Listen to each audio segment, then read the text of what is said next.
Turn it on and rip the knob off.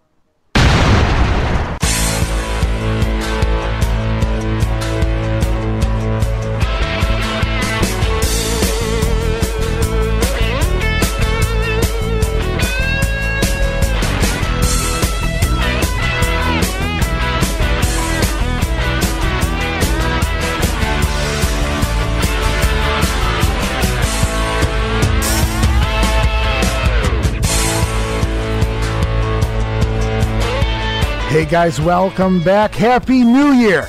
It is a new year, and hopefully it's a whole much of a better year. Steve Bray Russell here along with Steve Xstat for another edition of the Wrestling Memory Grenade, a special unique edition of the Wrestling Memory Grenade. Steve, welcome back. Happy New Year, brother. Yeah, Happy New Year to you as well. Yeah, it's definitely going to be a unique one, but I'm excited for what we're about to do here. It's going to be awesome. Yeah, I kicked off the show very unprofessionally. I realized with 10 seconds to go in the theme that I needed a drink of water. So I tried to swallow that, and my words didn't really come out the way I wanted to. But that's okay. We're not redoing this because we got a long show coming. And it's kind of a fun and exciting show. It brings all of our shows together, and for good reason, too. We announced on the last episode of The Grenade, we did the Clash of the Champions 8, the watch-along. We did that a little earlier because it was the holiday season, faster edit, things of that nature, and we promised that we were coming back this week, or I did anyway. I won't hold you to it, Steve, that we would come back this week with 2 more weeks of NWA 1989 TV for the month of September. And that was the initial plan, but there were a lot of pieces missing, if you remember, if anybody remembers, that we mentioned in the last episode of The Grenade. Lots of episodes missing in action. Nobody really knew where they were. They really weren't out there, so to speak. Well, during the time away, during the holidays, I went ahead and I found a good chunk, if not a full episode of the NWA Main Event that was missing throughout the course of that time period. And we also dove a little deeper, got a hold of one of our contacts, talked with him, and we'll talk all about him next week and everything he did for us here. He found a complete 2-hour version of the September 9th NWA Saturday Night, thought to be missing forever. There's only 15 minutes of the show out there, Steve, and he went and he didn't just find part of the show, he found the entire 2-hour episode. And it, like you said, after you got done watching it and you contacted me, Skyped me, you said, man, that was a fun show. So I'm really excited to announce that we have an entire episode of NWA Saturday Night, the World Championship Wrestling show that was thought to be missing possibly forever. Yeah, it definitely was a fun show. I can't wait to talk about it with you next week. Yeah, thanks to our Connect for coming through. Even had the commercials intact, and I had fun with them as well. It's always cool to see Craig Sager give us that college football update. So it was cool to see that as well. It was just a part of it.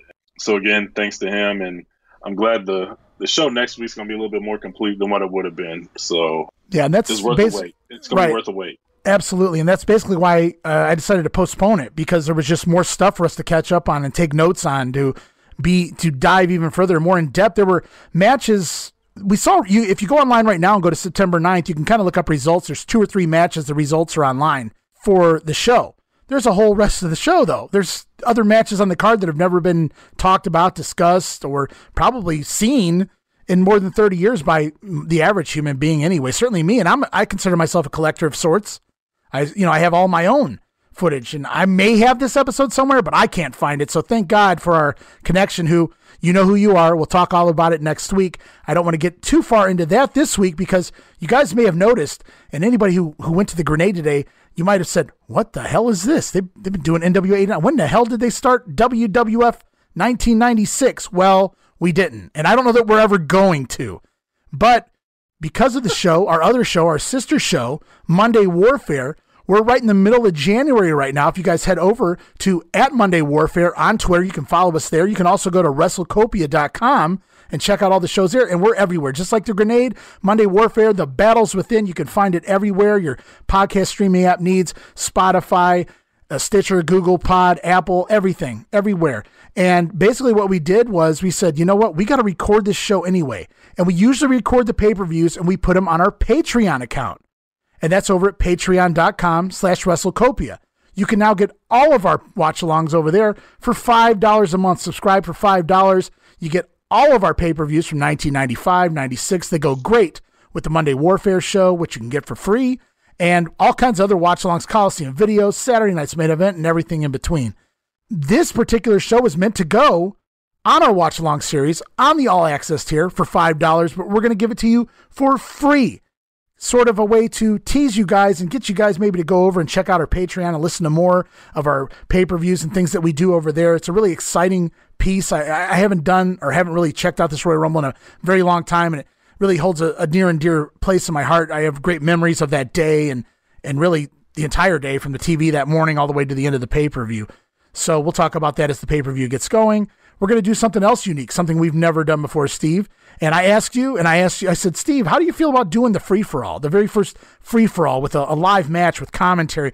And you said, I said, do you feel like doing the free-for-all? And your response immediately back was, of course.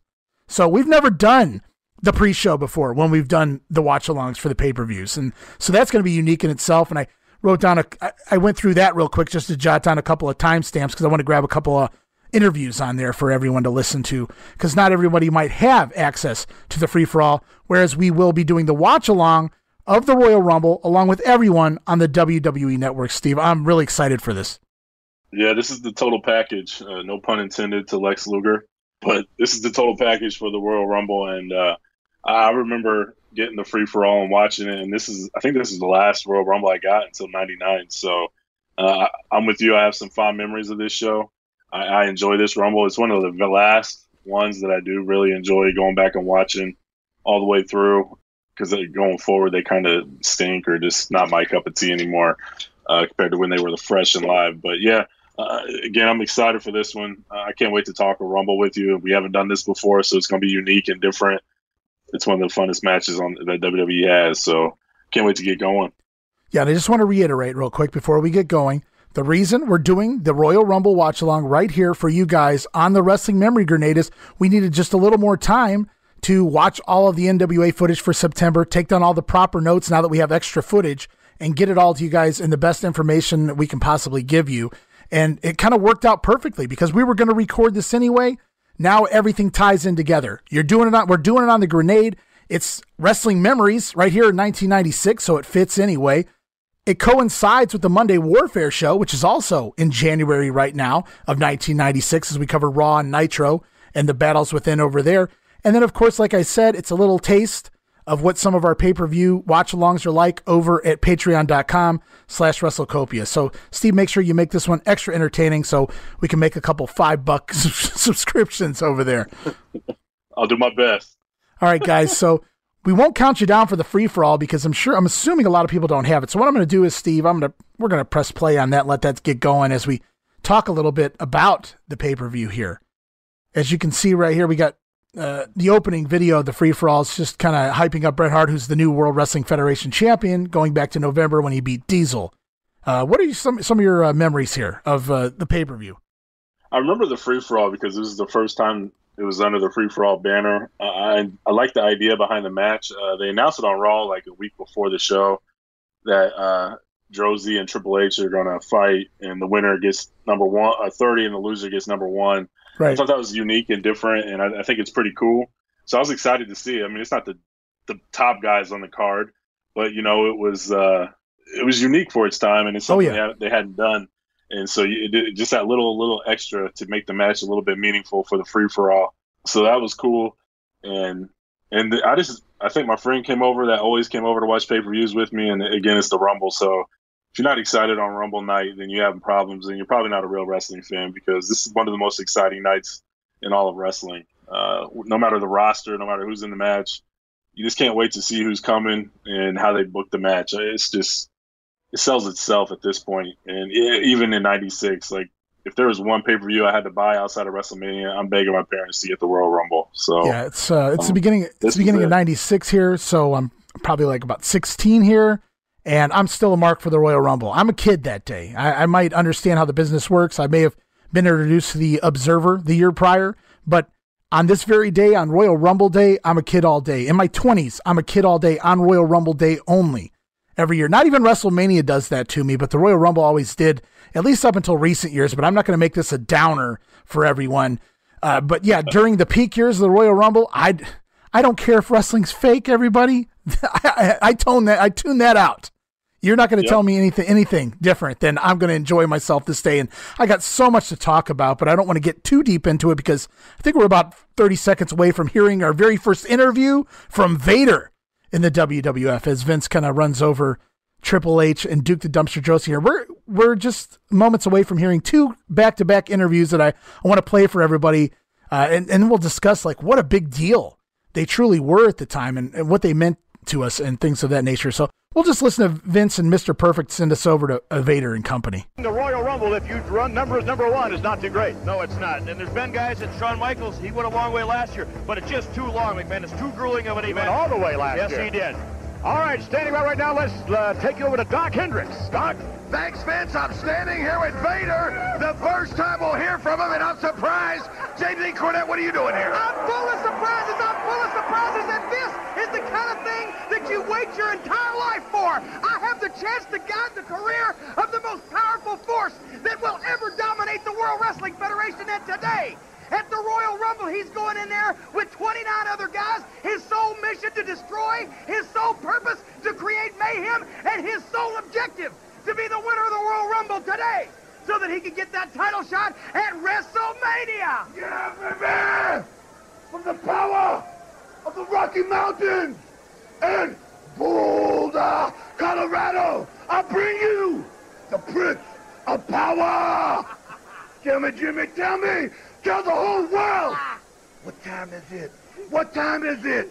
You know what? The WWF is about ready to find out what time it is. 29 professional wrestlers are about ready to find out what time it is. Diesel Undertaker, it don't matter who, it don't matter when. Brother, I'm here not to look good. I'm here to cause pain, destroy each and every wrestler in the WWF, and become the next WWF heavyweight champion of the world. It's Vader time! All right, John, it sounds like it's Vader time. Back to you. All right, Doc, who knows? Will it be Vader time or, of course, the return of Jake the Snake Roberts of the World Wrestling Federation? The Snake is in the bag. He will be making his way to the ring. I take it with you. He absolutely will. If you had lunch? No. He hasn't either. Look out. When we get out there, you think this thing's big. It's nothing compared to the size of the demons that once lived in me. Something that you're all, each and every one of you, will have to face. Who's it going to be to win the WWF Royal Rumble match tonight? Whoever it's going to be is going to meet one of these 2 individuals. And there we go. Just a couple of interviews to get going and to give people an idea, Steve, of how huge this was.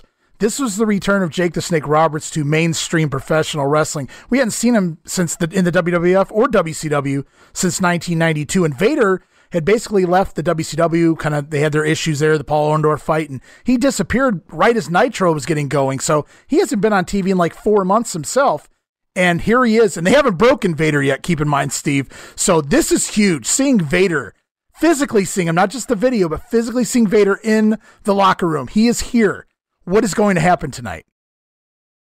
Yeah, he went, I think on the first Nitro, they was talking about how he went AWOL for the Fall Brawl War Games match because he's on Team Hogan. So yeah, he was gone. He didn't have a Nitro, so like you said, he's been on TV. I was pretty excited to see Vader. Like I said, I didn't watch a lot of WCW, but my friend did, and he loved Vader, and he hyped him up so much. He's like, dude, it's Vader. He's freaking awesome and all this stuff. So I was excited to see him. I couldn't wait to see him come out in the Rumble. And I don't want to spoil it here, but because I'm sure we'll pick it up later during the actual match. But they do a tremendous job of getting him over initially, right? in the Rumble. But it's just it was quite the presence and quite the visual to see Vader in the WWF. It's crazy to think that they didn't steal him because WCW let him go for the incident with Paul Orndorff, but it's still surreal to see him in the WWF. Yeah, and it's crazy to think back to how huge this night was. And it all started that morning. And I for some reason, this particular Royal Rumble really sticks out to me. And yeah, there were better Royal Rumbles. I'm not going to argue that. Most of them happening prior to the mid-90s. But this Rumble really sticks out to me. I just remember the whole day. It was such a big deal. This was the first surprise and bringing in stars and things like that. We did, other than Dick Murdoch popping in for whatever reason last year, we didn't, like, All Japan, Takayo Omori just ran him. Doug Gilbert, they're acknowledging the USWA once again, and geez, Dory Funk Jr. is here. There were bigger names they attempted to get, Terry Funk, Sabu, but we won't get into all that. But just think of all the weird names that just randomly assemble here for this Rumble. It was very different. It's the first Royal Rumble with entrance themes played for every single wrestler, all 30 guys. It's a very different time. Everything's evolving here. I don't know that I'm not saying it hasn't happened prior to this, but did you hear the crowd pop when they showed Vader? Did you hear the crowd pop when they showed Jake on the video screen? I don't know that we'd really gotten to see that before. This might be the first pay-per-view with crowd reaction noise from who's appearing on the video screen. So very organic cheers from the fans to see Vader and Jake here in the WWF. Yeah. I think that if I remember right, it is, and it's different because it's like they opened up the mics to let them be heard through there just to get those pops for those guys, even though they're in the back and on the video wall. So you never really had that before. Like if they was in the back, the guys in the building didn't get it. So it's definitely, like you said, organic and more natural to get those reactions to people on the video wall. Yeah, even the headhunters are in here. Squat team, yeah. Steve. My bad. No, I think being in '96, I was only like 9 years old, so I didn't know a lot of these people as far as the squat team and Amore and things like that. And I don't think most people did, to be honest, unless you were a tape trader. But it was definitely cool. I was like, who's coming next? Because this is, like you said, one of those first Rumbles that makes it feel like you had no idea who was coming. It wasn't going to be just somebody on the WWF roster. It was outsiders and other people from other places and things like that. So it was definitely exciting, and it was kind of the groundwork for what the Rumbles would become. Right. Yeah, and I had a lot of access to Doug Gilbert because of the USWA, so I knew who he was. I had purchased my IWA King of the Deathmatch tournament tape back in 1995, so even when I saw the squat team being announced, I go, that's the Headhunters. That's not the squat team. But so I was like, what is going on here? It was really weird. This had never happened in the WWF, where a good chunk of the Royal Rumble's outsiders, really, guys that didn't even work for the company, at least up until this point. So it was like, what is really happening here? It really, it was a new world for the WWF. They were trying a lot of new things here for this Rumble, and it just had me hyped. I can go back to the morning of, and here's Triple H making his way out now for that match you talked about earlier, free-for-all match. First ever free-for-all match, at least with commentary. We've seen him in the background before in the old live pre-shows, but it's Triple H and Duke Droese, as you mentioned. They were drawn, supposedly at random, to compete in this match. The winner gets number 30. The loser gets number 1. And it's the Garbage Man and Triple H. And I want you guys to listen to this for Duke Droese. Listen to Vince.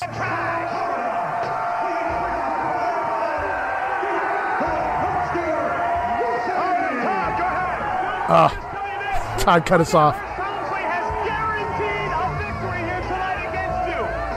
There are no stinking guarantees in the World Wrestling Federation, but I'll tell you this, after I beat that piece of trash up, I'm going to be the last man walking in the Rumble and the last man walking out of it. Well, those are some pretty big words.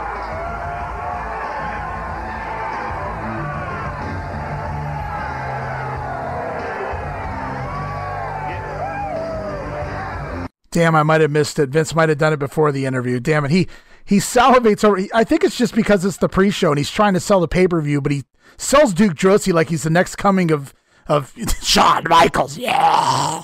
Just for a moment. Oh, yeah, it's Duke the Dumpster Droese. It's a guy rich. He might even be doing it right now, but I just love that. Vince, I mean, it's his product, but he knows how to sell his product, and that's what he does here. You know, if you're just watching this for the first time casually, flipping the channels, some of these used to come on the old preview guide channel and things, and you're flipping this, and this guy's like, yeah, this is great. You're like, okay, well, maybe I'll give it a shot. This guy says so. Yeah, I always thought, like, if you're going to sell your product, why not be the guy, he's the guy that wants it the way he wants it, so why not be the one to sell it? I thought he did a good job. I was sad when he left commentary. I understood it, it was time and it made sense when it happened, but I was still upset because as a kid I always didn't really care for Vince on comedy. As a small, like in the 80s, like Vince wasn't my number one go-to. Like I always had Gorilla and Bobby and Ventura and things, but Vince I think evolved. He became more more of a character himself with, the overselling because of Raw and stuff. And so I grew to really, I can't say that I guess maybe I did love Vince, but I also just became accustomed to him. Like, he was my new comfort zone level. Like, Vince needed to be on my commentary, at least on pay-per-views for sure. Yeah, I agree. I think he's not the greatest commentator in the world as far as calling matches and putting moves over and stuff like that. Obviously the one maneuver type deal, but he knew how to hype the hell out of his product and get it over. And once you realize that he's the owner and he's putting over his guys here, it's not just a commentator, it's him trying to do his best to sell his product. And I thought he did an excellent job at that. I mean, he could get you excited for a show, a match, sure, in anything. And he's one of the better people that does that. Yeah, Drosy misses that charge in the corner, hits his shoulder here. And I remember Duke the Dumpster before he ever came into the WWF as the Garbage Man. And I learned that from the old After Mags, PWI 500. I believe he was 500. I don't want to piss him off, though. He may have been 499. But I know he was at the very bottom. And those are the names you used to look at back in the early 90s, mid-90s when the PWI 500 came. Who were the top 10, 20? And then who are those last few names?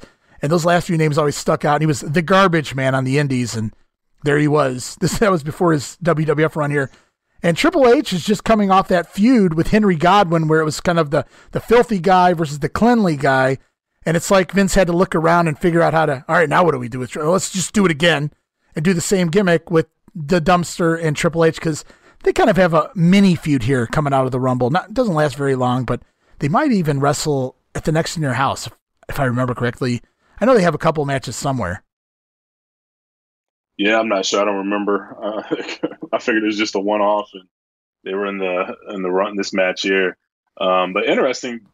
Recently, I know Pat recently passed, so I don't want to try to run his name through the mud. But I heard Duke talk about Pat or tell stories. He's on Facebook, and I don't follow him or anything, but people in these groups I'm in like quoted him or posted his stories.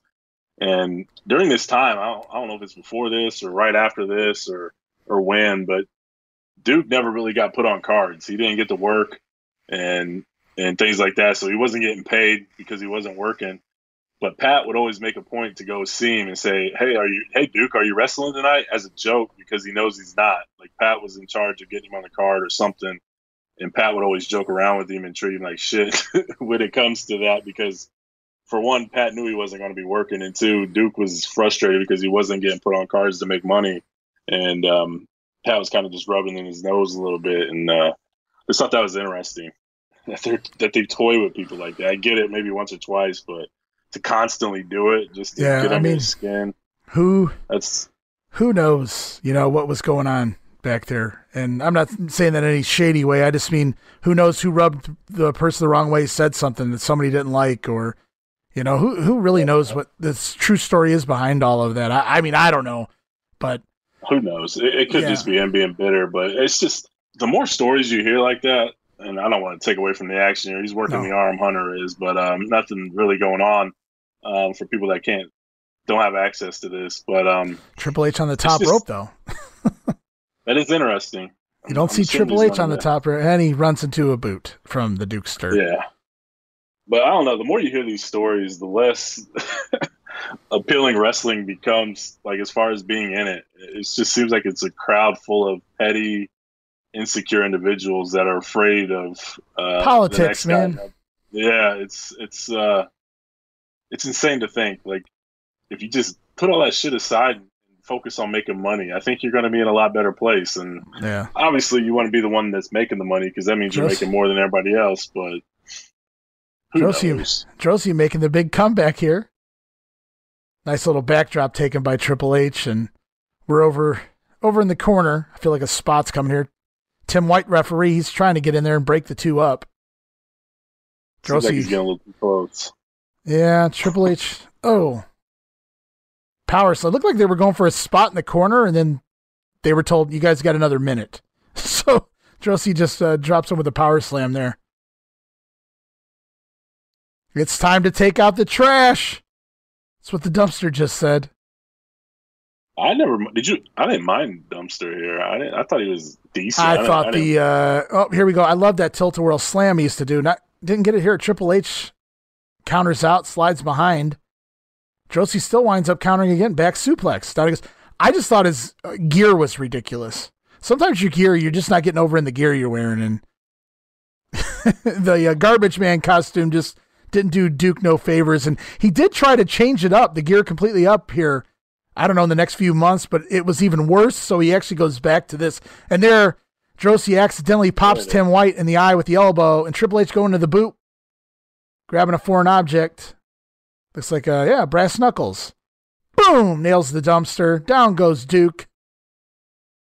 Puts away those, and Triple H falls on top. Tim White counts 1, 2, 3, and Triple H gets the win, but there's a large figure making his way down the aisle here. Camera's running down to pick it up. And why, that's the interim commissioner, interim president of the WWF. That's Gorilla Monsoon. So we'll see what happens here. There he is. Man, it seems like he was walking out there. Did he get hung up on something? Or? Well, poor old Gorilla. Sweet-ass time. And Gorilla getting in the ring, he's not having this. This is really a huge deal. This is for the Royal Rumble spots. Gorilla's not going to let any shenanigans play here. He's telling Tim White that Triple H cheated. Gorilla saw it, and after all these years of sitting in the booth and never being able to do anything about it, Gorilla finally gets to do something about it here. He's actually calling for the replay on the screen, and for the first time ever, the referee is going to watch a replay on the screen. And he sees it. That video wall. Yeah, they're really utilizing that video wall very early here in the pre-show.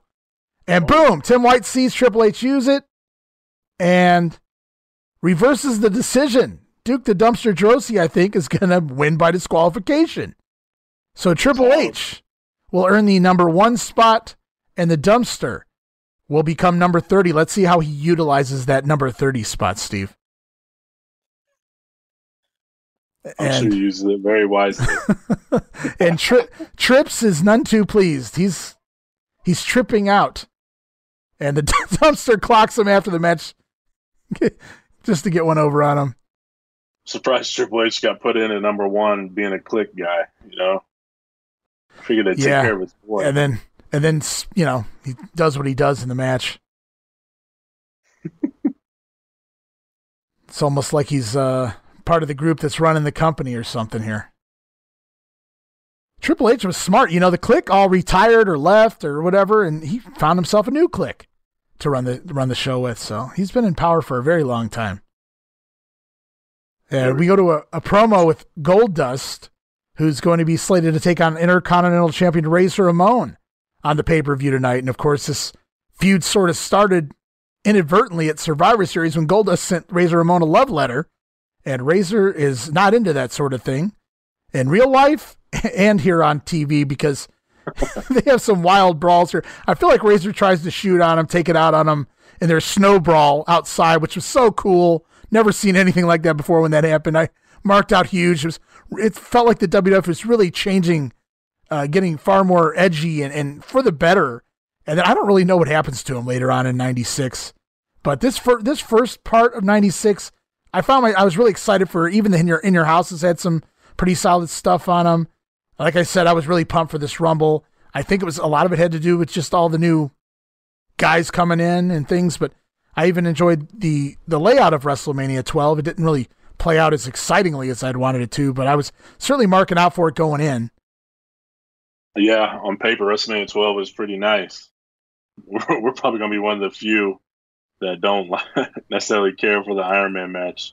Yeah, and you know that's a ways off. And you guys want to hear about that? You're gonna have to subscribe to the All Access tier over at Patreon.com/WrestleMania. Oh yeah, here we go. Backstage brawl. Racer attacks Gold. This felt it's such a shoot. It just feels so real. Like poor Goldust. If you had the sound right when you're watching this, yeah, man, he sounds stiff, and Razor is not happy about being in this feud at all. Yeah, and we'll talk more about that when we get to the match. Yeah, you're absolutely right, and it's unfortunate. A lot of it's taken out on Dustin for all the wrong reasons, and like I said, we'll talk a little more about that when we're at the match here. But this was so cool. When he went out the door, we never really got to see outside brawls back in 1995, 96, and then there just happened to be a pile of snow there. Phenomenal. Phenomenal. You know, it's pathetic that it's pathetic. I'm in my 40s and I saw this 25 years ago, and I'm still marveling at the fact that there's snow involved in the fight. As he throws that trash can at the limo or whatever the hell that was with Goldust pulled off. His getaway car. Yeah. I loved it. I love seeing the snow, man. I every time I start Raw 96, I can't wait for that episode. I still remember. Do you know what Vince can't wait for? Want to guess what Vince can't wait for?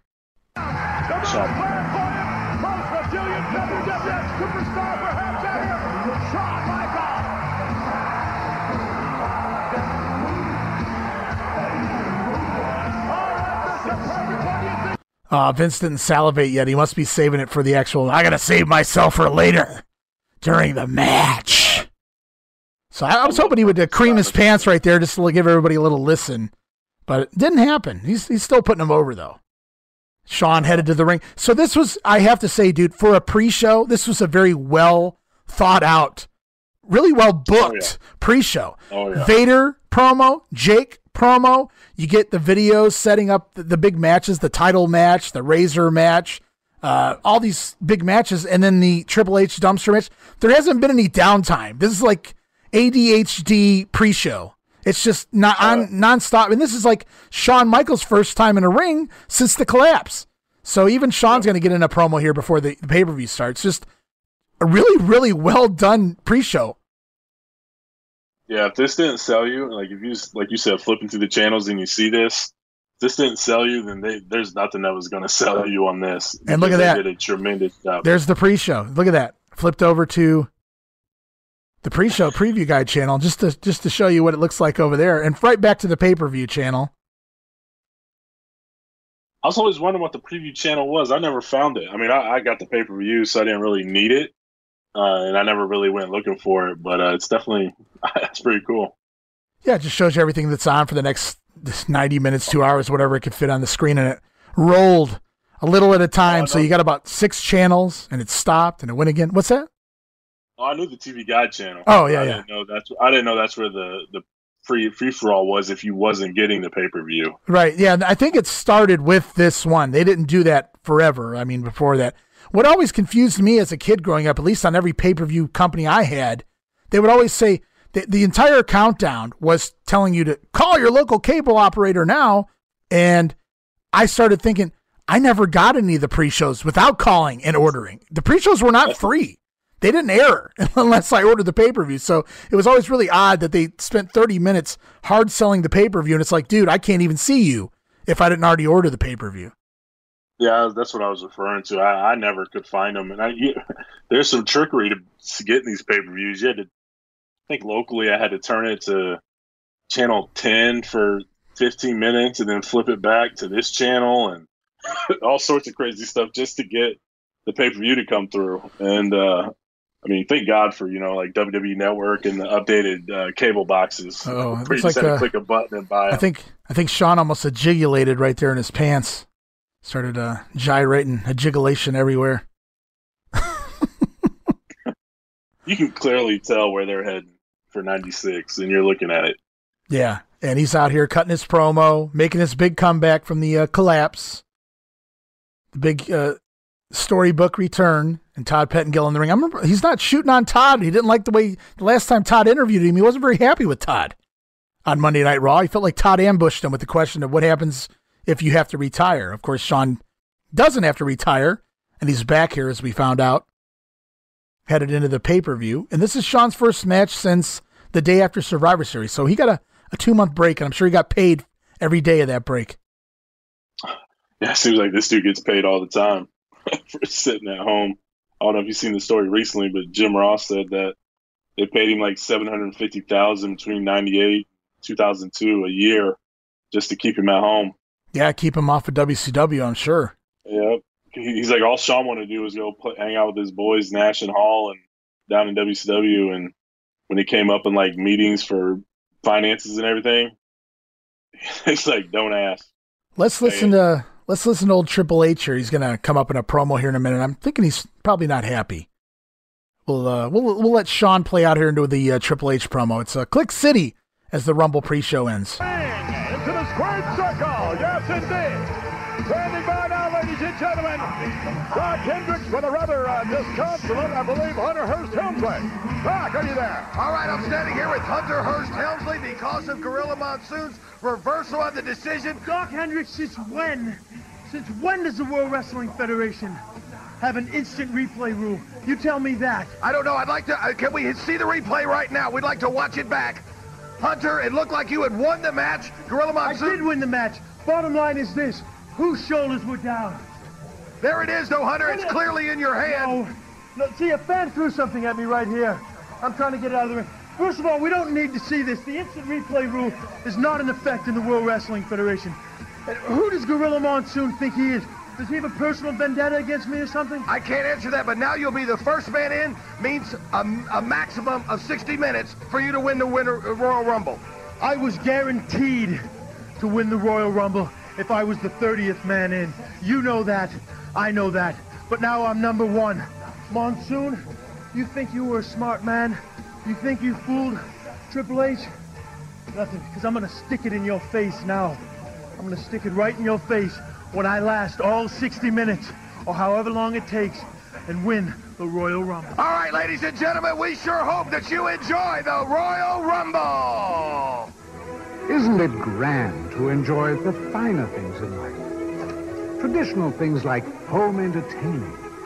Exceptional things like the World Wrestling Federation.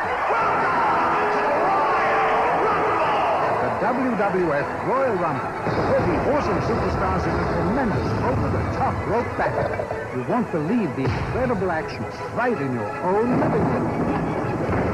WWF Royal Rumble. Live on pay-per-view. And that sets us all up, Steve. It's time for the Royal Rumble pay-per-view, and I'm going to let everybody get queued up here. Any final thoughts and things before we count everyone down? Nope, man. Let's get it going.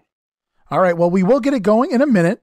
I want to give everybody time to go over the WWE Network now. Cue it up if you haven't already. WWF Royal Rumble 1996. That's the version we're going to do. And I'll count you down on the other side of these brief but important messages.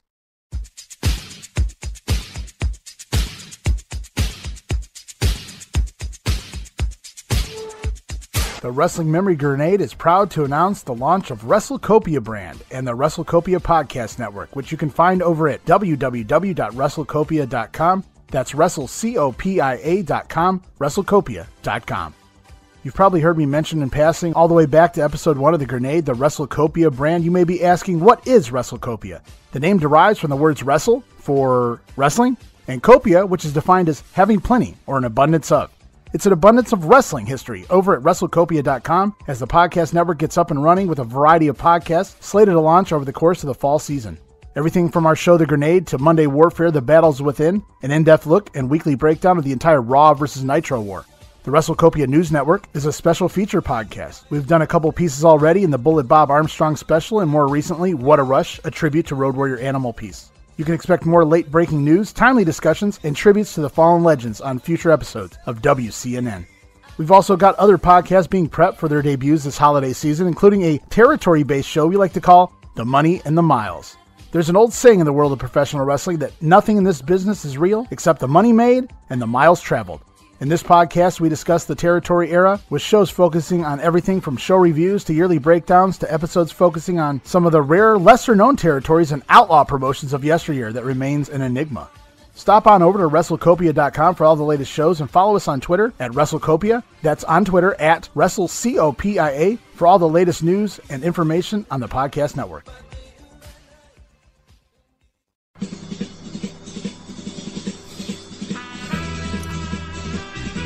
It may not be the showdown at the OK Corral, but it was the WWF versus WCW, Raw versus Nitro, the Monday Night War, the Ratings War, the NWO, the Attitude Era.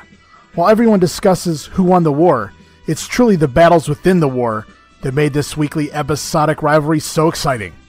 We break it all down, from episode reviews to backstage news to those ever-important TV ratings.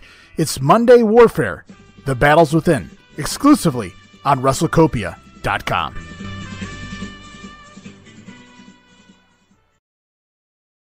All right, guys, and welcome back. And just a reminder, we're going to resume our NWA 1989. It's not going anywhere. Next week on The Grenade, we'll be right back into the month of September for 1989. All the stuff going on with Sting and Funk and Muta and Slater and Flair and all that good stuff and everything underneath on the card as well. But for right now, it's the WWF Royal Rumble 96. I'm assuming everybody has everything queued up, their network queued up on whatever you're watching it on. Make sure you get past those pesky ads at the beginning.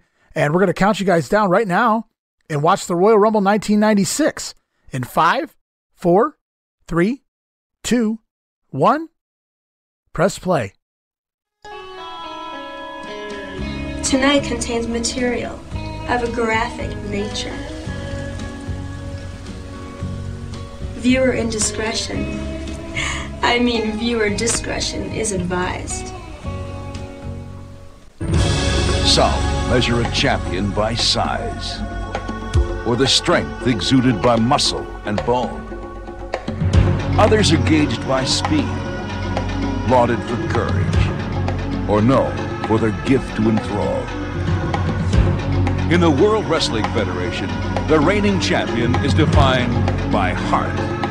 Bret the Hitman Hart, a living legend who has conquered adversity. A man who continues to overcome seemingly insurmountable odds. But tonight, the Hitman must face the challenge of a man who is no mere mortal. A force whose powers are mythical. A phenom whose heart at times can be cold. Razor Ramon, the four-time Intercontinental Champion, displays the heart and ferocity of a lion as well. But tonight, he faces a most peculiar foe in the bizarre Goldust, a man whose fascination with machismo seemingly weighs more on his heart than the desire for the gold around Razor's waist. And tonight, in the over-the-top rope Royal Rumble match, 30 WWF superstars will attempt to prove that they too possess the heart of a champion. In this battle of elimination, the sole survivor could be the returning hero, the former WWF champion, the new force invading the Federation, or any number of mighty superstars who will go to any lengths to win the guaranteed title shot and a chance to be called champion at WrestleMania. Tonight, the passion and heroics of these athletes will surely pen a new definition for champion.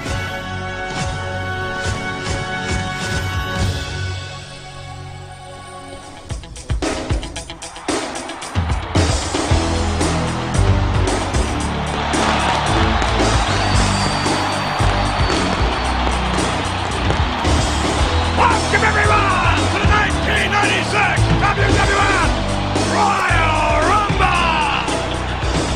Welcome, everyone. Welcome, Steve. It's Royal Rumble. Oh, man. You got to love Vince, man. Oh, God, yeah. I love those openings. I loved it when Gorilla did. Of course, he did it much calmer than Vince, but I just always being welcome to these pay-per-views just... it made you feel welcome. And there's Kurt Hennig up here doing the commentary here with Vince McMahon this year. I thought Kurt did a very good job on this pay-per-view. He kind of walked in blindly at the Survivor Series. He might not have even been really ready for some of the storylines and things at that point, but I thought he was probably the best pay-per-view he ever did might have been this Royal Rumble here. He had a lot of good lines. He knew the storylines, and he got a lot of guys over. Oh, yeah. I don't want to spoil anything, but he does an excellent job here, and I love listening to this show, and I enjoy hearing him, especially in the Royal Rumble match. He brings a lot of history or facts. I know he talks about Doug Gilbert and things like that, right? And he does an excellent job of getting some of these outsiders over. And I always love this gear here by Jeff Jarrett. Oh yeah, the blinking gear. Yeah, you can call it gaudy all you want, but I love it. And there's a clip from In Your House December. This Jeff Jarrett's return to the company, left at In Your House 2 in July, came back in December there as he and Jerry Lawler double team, kind of mostly Jeff Jarrett, attacking Ahmed Johnson after Ahmed's match with Buddy Landel. And Jarrett's back in the company, but not very long. I don't know that he's around much longer after the Royal Rumble here, if he is at all.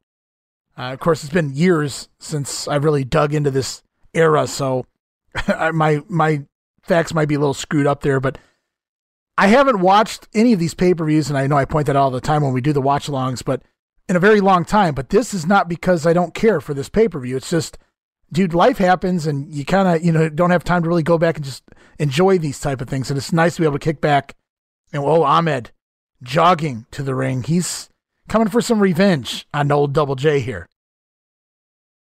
Yeah, man, we watch so much wrestling. It's almost hard to just, for the Grenade and the Warfare show, that it's almost hard to pick and choose a show that you just want to watch that you want to watch and on your own, that's not having to do with the podcast. So being able to go in and watch these, do these watch alongs and things like that is definitely fun and things like that. And this match was pretty solid. It had a decent feud going into it, and it's a step up of competition for Ahmed. So I was interested to see how well he did here. Yeah, my only issue with this feud going in was it didn't do either guy any favors.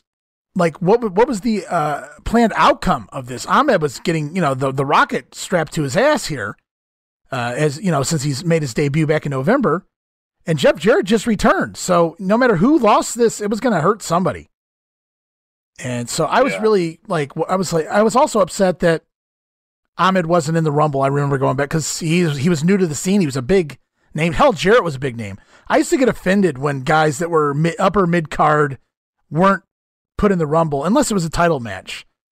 So I was like, oh, come on. Let's get some undercard guys on the show that can put on a decent match. Let's get these two in the Rumble match. But they do wind up having a decent little match here, if I remember correctly as well. Ahmed with a nice short arm clothesline.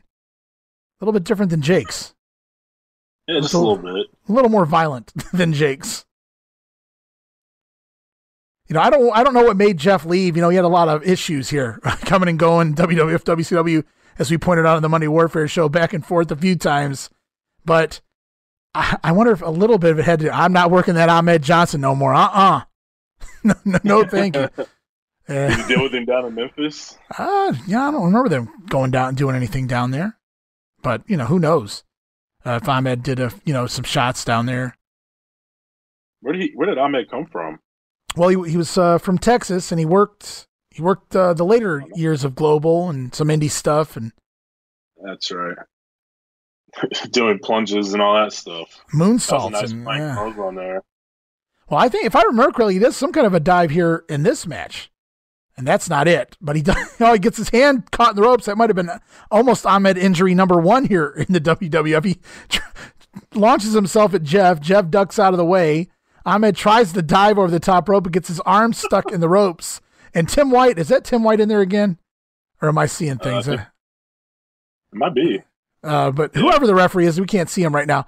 They had to save Ahmed and get him out of the ropes there. Oh, no, that's not Tim White. That's Jimmy Corderas, ain't it? Yes, it is. My apologies to Jimmy Corderas, a couple 100 pounds lighter and taller.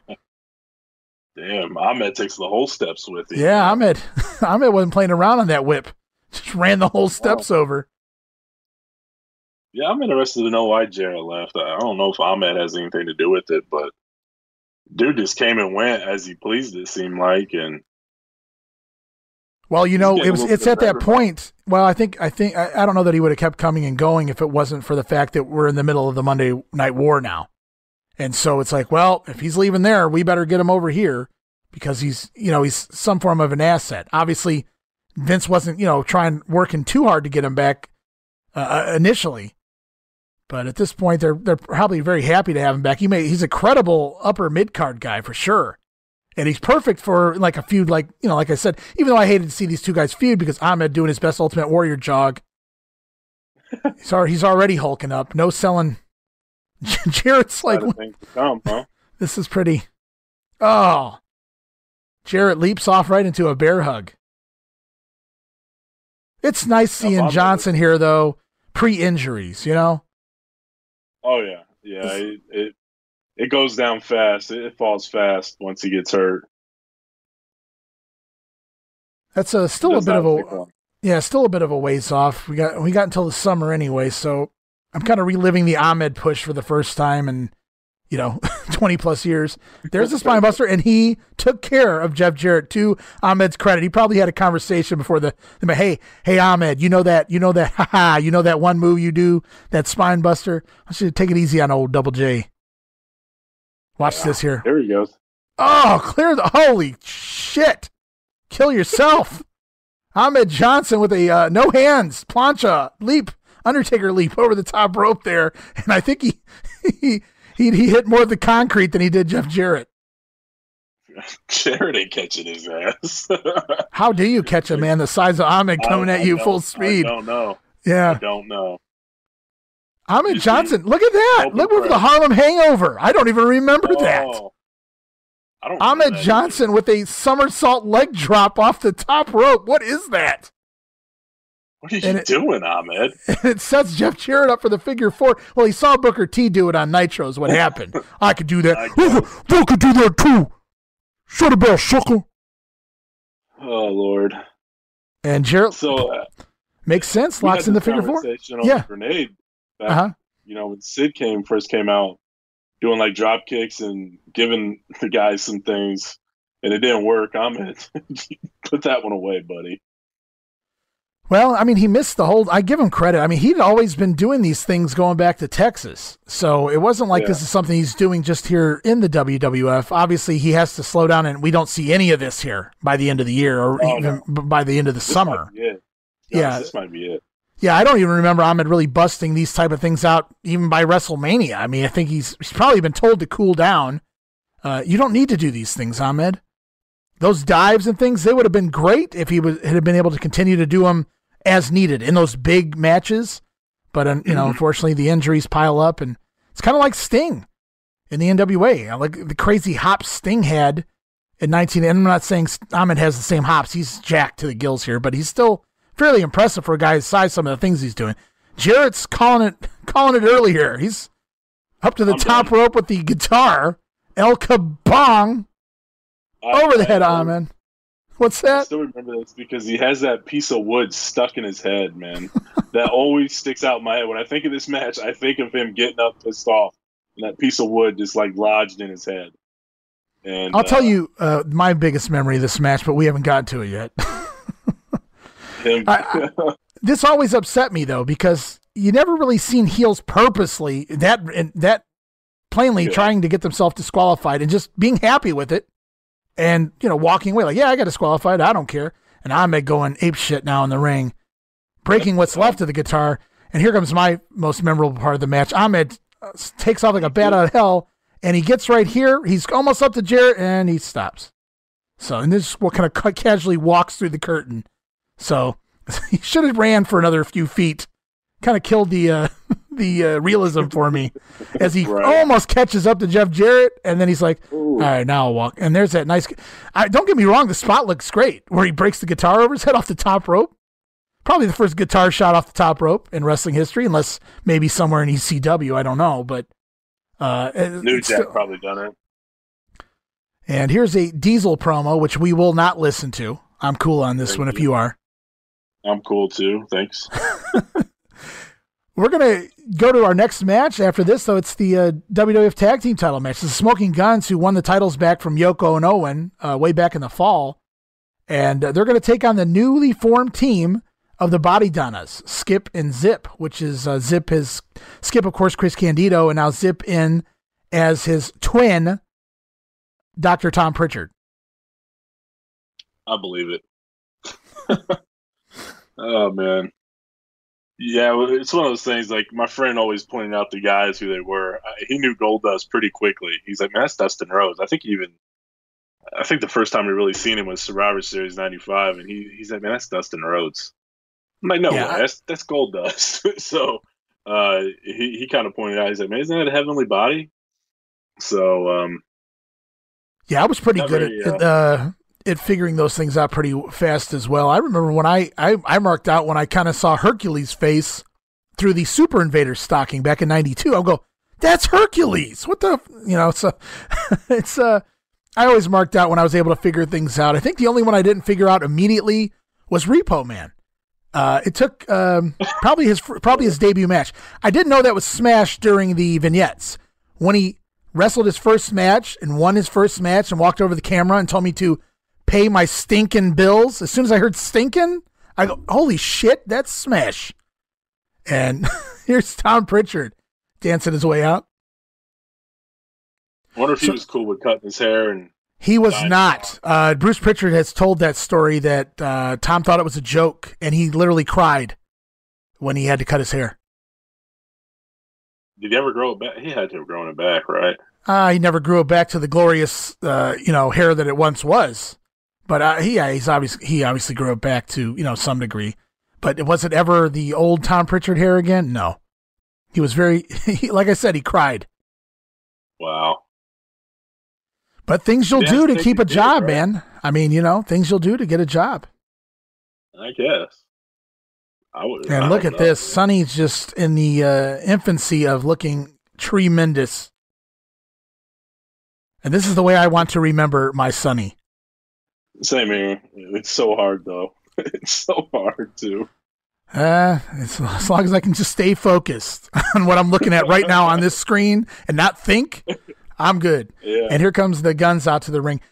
We've talked about this before. This is very probably the biggest, other than nowadays, in the WWF history of the WWF as far as tag teams go. Really, in '95, the second half of '95, they didn't really have any tag teams. The Blue Twins were leaving, and Vince with all the makeshift tag teams, Yoko and Owen, Bulldog and Luger, which was Vince's new idea of taking top stars that he didn't have anything for and kind of combining them into tag teams, superpowered tag teams, thinking that would draw bigger ratings in the tag team division than having actual tag teams.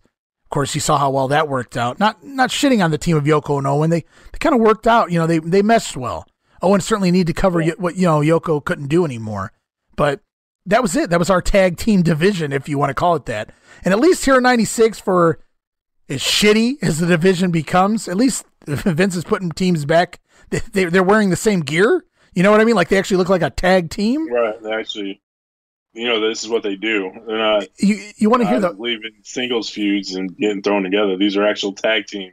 Right, and Zip hasn't even been in the company for a month at this point, and the Body Donnas already have themselves tag team title match here at the pay-per-view. So Sunny does something very well to get her boys title shots. Oh, Sunny, 1996 Sunny. Really, the tag division is Sunny. Yeah, Sunny's got a beautiful pair, and the Body Donnas aren't bad either. I mean, as the year goes on, it's really all about Sunny, though. Yeah, it's the Sunny show, and rightfully so. I think what's sad about it? Look at the teams: Chris Candido and Tom Pritchard, Marty Jannetty and Al Snow. Henry Godwin was really getting over himself, and he had worked with Phineas as Tex in Shanghai and WCW long enough that they knew each other very well. Wow, look at that backdrop. Candido's just amazing, and here comes a bump out of the ring, obviously. Oh, it's Billy Gunn. They fooled me. I thought Skip was going to take a nice bump, but old Billy takes the bump instead. He's reminiscent of those squash matches from the NWA '89. Oh, yeah. Who killed him all the time? I can't even remember. Terry Funk, I know, had him once. That was it was pre-Sid, so he got himself lucky there anyway. I can't remember who it was that beat him up week after week, it felt like. But the Body Donna's doing some great work here. Yeah, Bart, let's go. And I don't know if I buy into that. It's a nice spot, but I don't know how realistic it is. The Body Donnas try to bring Bart Gunn in the hard way, and Bart lets go of the ropes, which makes sense. And then he pulls both Body Donnas out of the ring, and Billy with a dive there. Billy, don't do that again. It just doesn't suit you guys. They're trying new moves. You got to give them credit for that. I think we've talked about this before. The Smoking Guns just never did it for me, ever. Their entire run. And I was pretty much so, if you were a tag team, unless you were just sucked or you were the Bushwhackers, I was pretty much sold immediately because I love tag team wrestling. I grew up on tag team wrestling. Well, how can you not? From the 80s. Woo. When the Guns came in '93, I just couldn't get into them. I mean, I'm sure a lot of it had to do with the cowboy gimmick and the stupid gear, the jeans, but I don't know. I didn't really care for their wrestling. They didn't really stick out. It's almost like neither one of them had any charisma. And I'm not saying they weren't perfectly fine workers, but look at Sonny, those tan legs. Oh my God. You'll be all right there, Ray? Keep my Boeing machine out for this one. Oh man. It's almost like, I think the sad part with the Guns is they're that tag team where there's really nothing else there for them. after '93, the tag division kind of just fell apart, Yeah. like we talked about, and so they're really the only tag team that stayed together throughout the time. Go ahead. No, And, I'll wait until she does it what again. hampered him. She's over here flirting with Bart Gunn on the apron, trying to get the Gunn's attention to get the heels. Hello. All right, we'll try to lay off that for a little bit and just have a discussion here as best we can with this match. But it's when I brought up those names, look at those names. Those are a lot of indie darlings and recent. Skip, obviously from Smoky Mountain. Al Snow just come from Smoky Mountain. These were guys who were totally capable workers. Pritchard had been here as the Heavenly Bodies, went back to Smoky Mountain at the latter half of '95 before it folded. I think he even did a December show for ECW before he came back here as Zip. Yeah, so I think that's what really hurt the Guns. They didn't really have that feud with anybody that elevated anything, and it was just kind of treading water as really the only decent tag team in the company for the longest of time. So I think if they were in, the early 80s, or not the early 80s, late 80s, early 90s, they would kind of been that Rocker-esque team, probably below the Rockers, actually. So I don't think it's what they had to work with, and that's it. So it's not like a knock on them. It's just the division sucked. Billy Gunn showing his hops. Heart attack there by the Smoking Guns. And Sonny up on the apron is that Jack Doan? Yeah, Jack Doan referee. It's getting cheeky around here. Damn. Yeah. they're getting more risque. Oh, Sonny gets knocked off the apron. Great bump, great shot, great camera angle. Picked up everything, literally. And Sonny takes a bump off the apron, and Billy Gunn inadvertently sends, I don't know if that was Skip or Zip. I really wasn't paying attention. I was looking at Sonny, but into the ropes, and they knock Sonny off the ropes. She took a really good bump, too, off the apron to the floor. Now, Billy, concerned, this begins the very slow heel turn of Billy, or affection he has for Sonny anyway. He's checking on Sonny, making sure she's okay out there, and it's all an elaborate ruse as the Body Donnas jump Billy Gunn, and Sonny jumps up and down for joy. So why Billy would be interested in anything like that, beyond me, but hey, teach their own. I think Vince was smart, though. He realized that Sonny was what was over. And, right, not the tag teams. Why don't you just manage every team? It'll be great. Man, everybody's flying tonight. Yeah, even Tom Pritchard and Candido doing some dives to the floor. Everybody having some fun. Dive we got. Man, they're really showing out. And like you said, I think that, like you said, Zip cut his hair and did the whole thing to get a job, so they're really going to do what they can to get over. And, yeah, that Skip and Radford tandem really wasn't working, and so Vince came up with this idea. I'm surprised they didn't really just take Louis Spicoli and have him do this, and that's how he becomes a Body Donna. Would have made sense, but I think they were looking for somebody more of Candido's size, and obviously if you put these two next to each other, Pritchard is bigger, and they obviously look nothing alike in the face, but in general, if you're, like I said, I wasn't paying attention a little bit ago, and I didn't know which one was in the ring. Yeah, it worked. I didn't mind the tag team, and I've always been a fan of Chris Candido, even as Skip. I know it's not the best gimmick in the world, but man, he's so entertaining and so fun to watch in the ring, and it's just a shame. He's kind of one of those forgotten individuals when you talk about all the Look at this. Ones that left early. Tom Pritchard busting out his old Dr. Bomb on his own partner. Dr. Bomb Skip on top of Billy Gunn for a near fall. Fun little spot awesome. There. Yeah, it's the Guns had worked quite a bit with the Heavenly Bodies over the years because they were like two of the only teams on the roster during that period, and they worked a lot of curtain jerkers at the house show loop. All the loops they did together. So definitely no stranger to Tom Pritchard in here with Billy and Bart, and Candido could work with anybody. You know what's really funny, and it's sad, and I've mentioned this before as well. I hate to, beat dead horses, but I don't know what shows we've talked about this on.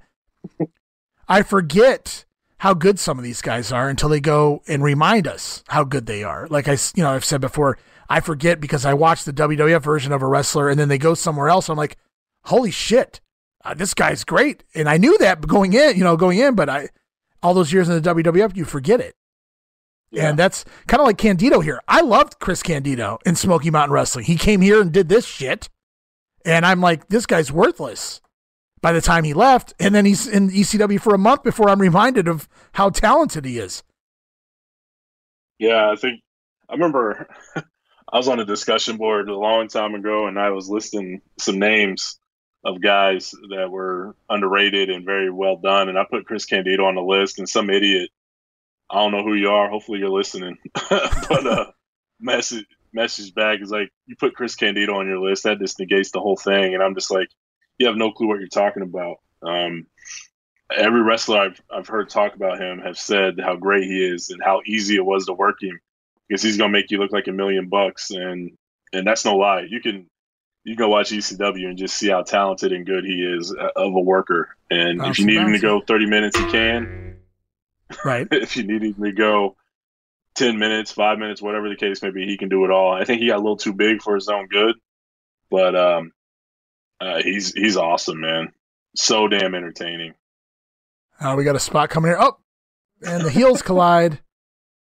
And wow, all three collide. Yeah, all three of them collided with Billy. I've seen the spot done many a times. Usually it's just a comedy spot with the heels colliding. Seen the Midnights do it and the Orient Express do it with the Rockers. But that was kind of unique. They added Billy Gunn. All three of them just kind of smacked heads there. So we got both body donnas down and Billy Gunn. Let's see if Billy Gunn can make a hot tag through both of the body. He does too. Bart Gunn finally in. It feels like Billy was in for the entire match. They know where the talent is. And Bart Gunn in throwing southpaws like crazy. And now you could tell if those were real, they would already be knocked out. So, wow, that's a backdrop right there. Candido goes high in the air. I thought Bart looked better than Billy Gunn. I always liked Bart better. Yeah, me too. Same here. He just seemed more believable. And especially when Billy cut his hair looking like this, he just did. Like, he outgrew the cowboy gimmick by this point, I thought. Yeah, it didn't fit him anymore. The different haircut and completely different look. Yeah, I agree with you 100%. It just he just felt completely different. Here we go, looking for the Sidewinder. Sonny up on the apron though, and there's the Sidewinder. It looked really nice. Really good job there by Billy Gunn, coming off the top with the leg drop. And behind the referee's back comes Zip off the top with an elbow. No, skip off the top. Sorry, I'm mixing them up. Yeah. Comes off the top, hits Bart Gunn in the back of the head. And, I thought the Body Donnas were going to win there. I don't remember the tag title changes in 96 all that well, so I thought maybe they had it there, but maybe that's WrestleMania, huh? Just follow Sonny. The Body Donnas, double backdrop on Bart Gunn. So they almost had they did the old switcheroo and almost pulled it off, but they're still fighting for the titles here. It's been a pretty decent match. Yeah, it's been good. It's been nonstop action for certain. Yeah, we get the old, a little sloppy. 1, 2, 3. So that was nice. The Body Donnas had Bart Gunn up for a double suplex. Billy comes in and spears Tom Pritchard, and then Bart can use that to cradle, skip, and get the win. Sonny is not happy. But you know what that means? That means lots of bouncing up and down. So we'll take it. Yeah, I'll take it too. In 1996, I'll take it 3 times every day. Yes. And, like you said, man, it's so hard though not to. It's so in 1996, I'll take it 3 times every day. Yes. And the Smoking Guns retain though, so it's only the beginning of the saga with Sonny and the tag team titles though. So we got a long way to go. Oh, it's off to a Billionaire Ted sketch here on the Royal Rumble. I'd forgotten they put this on the pay-per-view. You want to pick this one up? Yeah, I can. I don't know how good it's going to be without the visual, but we can see what old Billionaire Ted's saying. Better than ours.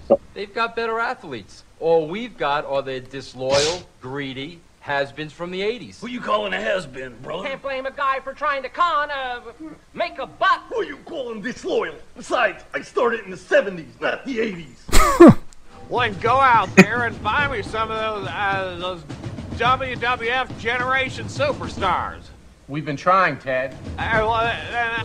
We need more action from our stars. I want them to pull out all the stops. Okay, boss. We have some suggestions. Nacho, how about this maneuver? No way, never. Ain't done it in my entire career, and I ain't about to try it now. How about climbing the ropes and performing some aerial tactics? Brother, at my age, my feet don't leave the ground. Well, tell us, what can you boys do?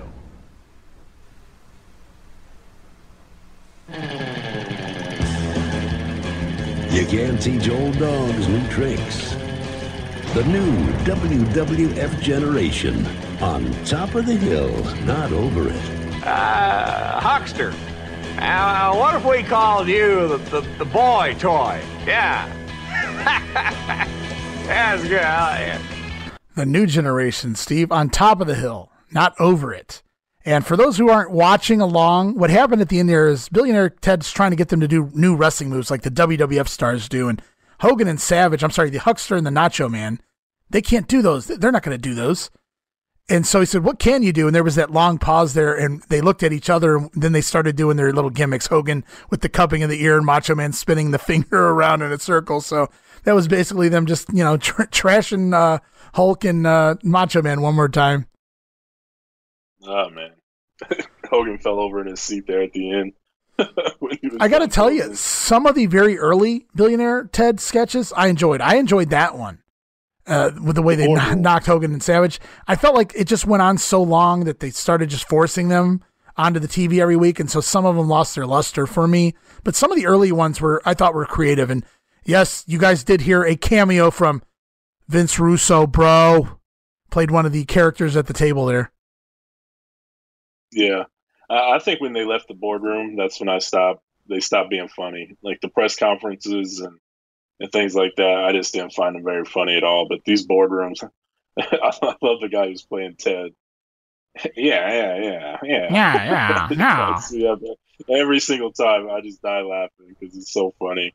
And here you guys see Goldust has gotten a razor tattoo put on his chest. I'm telling you, dude, when I saw that, I lost. I was like, are you fucking... Like, I didn't think it was real, but I couldn't believe they went to that level, that he's supposedly tattooing Razor's name on his body, and it was like what, new levels of weird here, wrestling storyline wise. Anyway.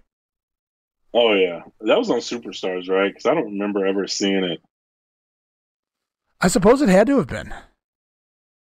But here, this was on Raw. Here, Razor beating the piss out of Dustin for real, slamming him into everything in the locker room area, and then out the door into the snow.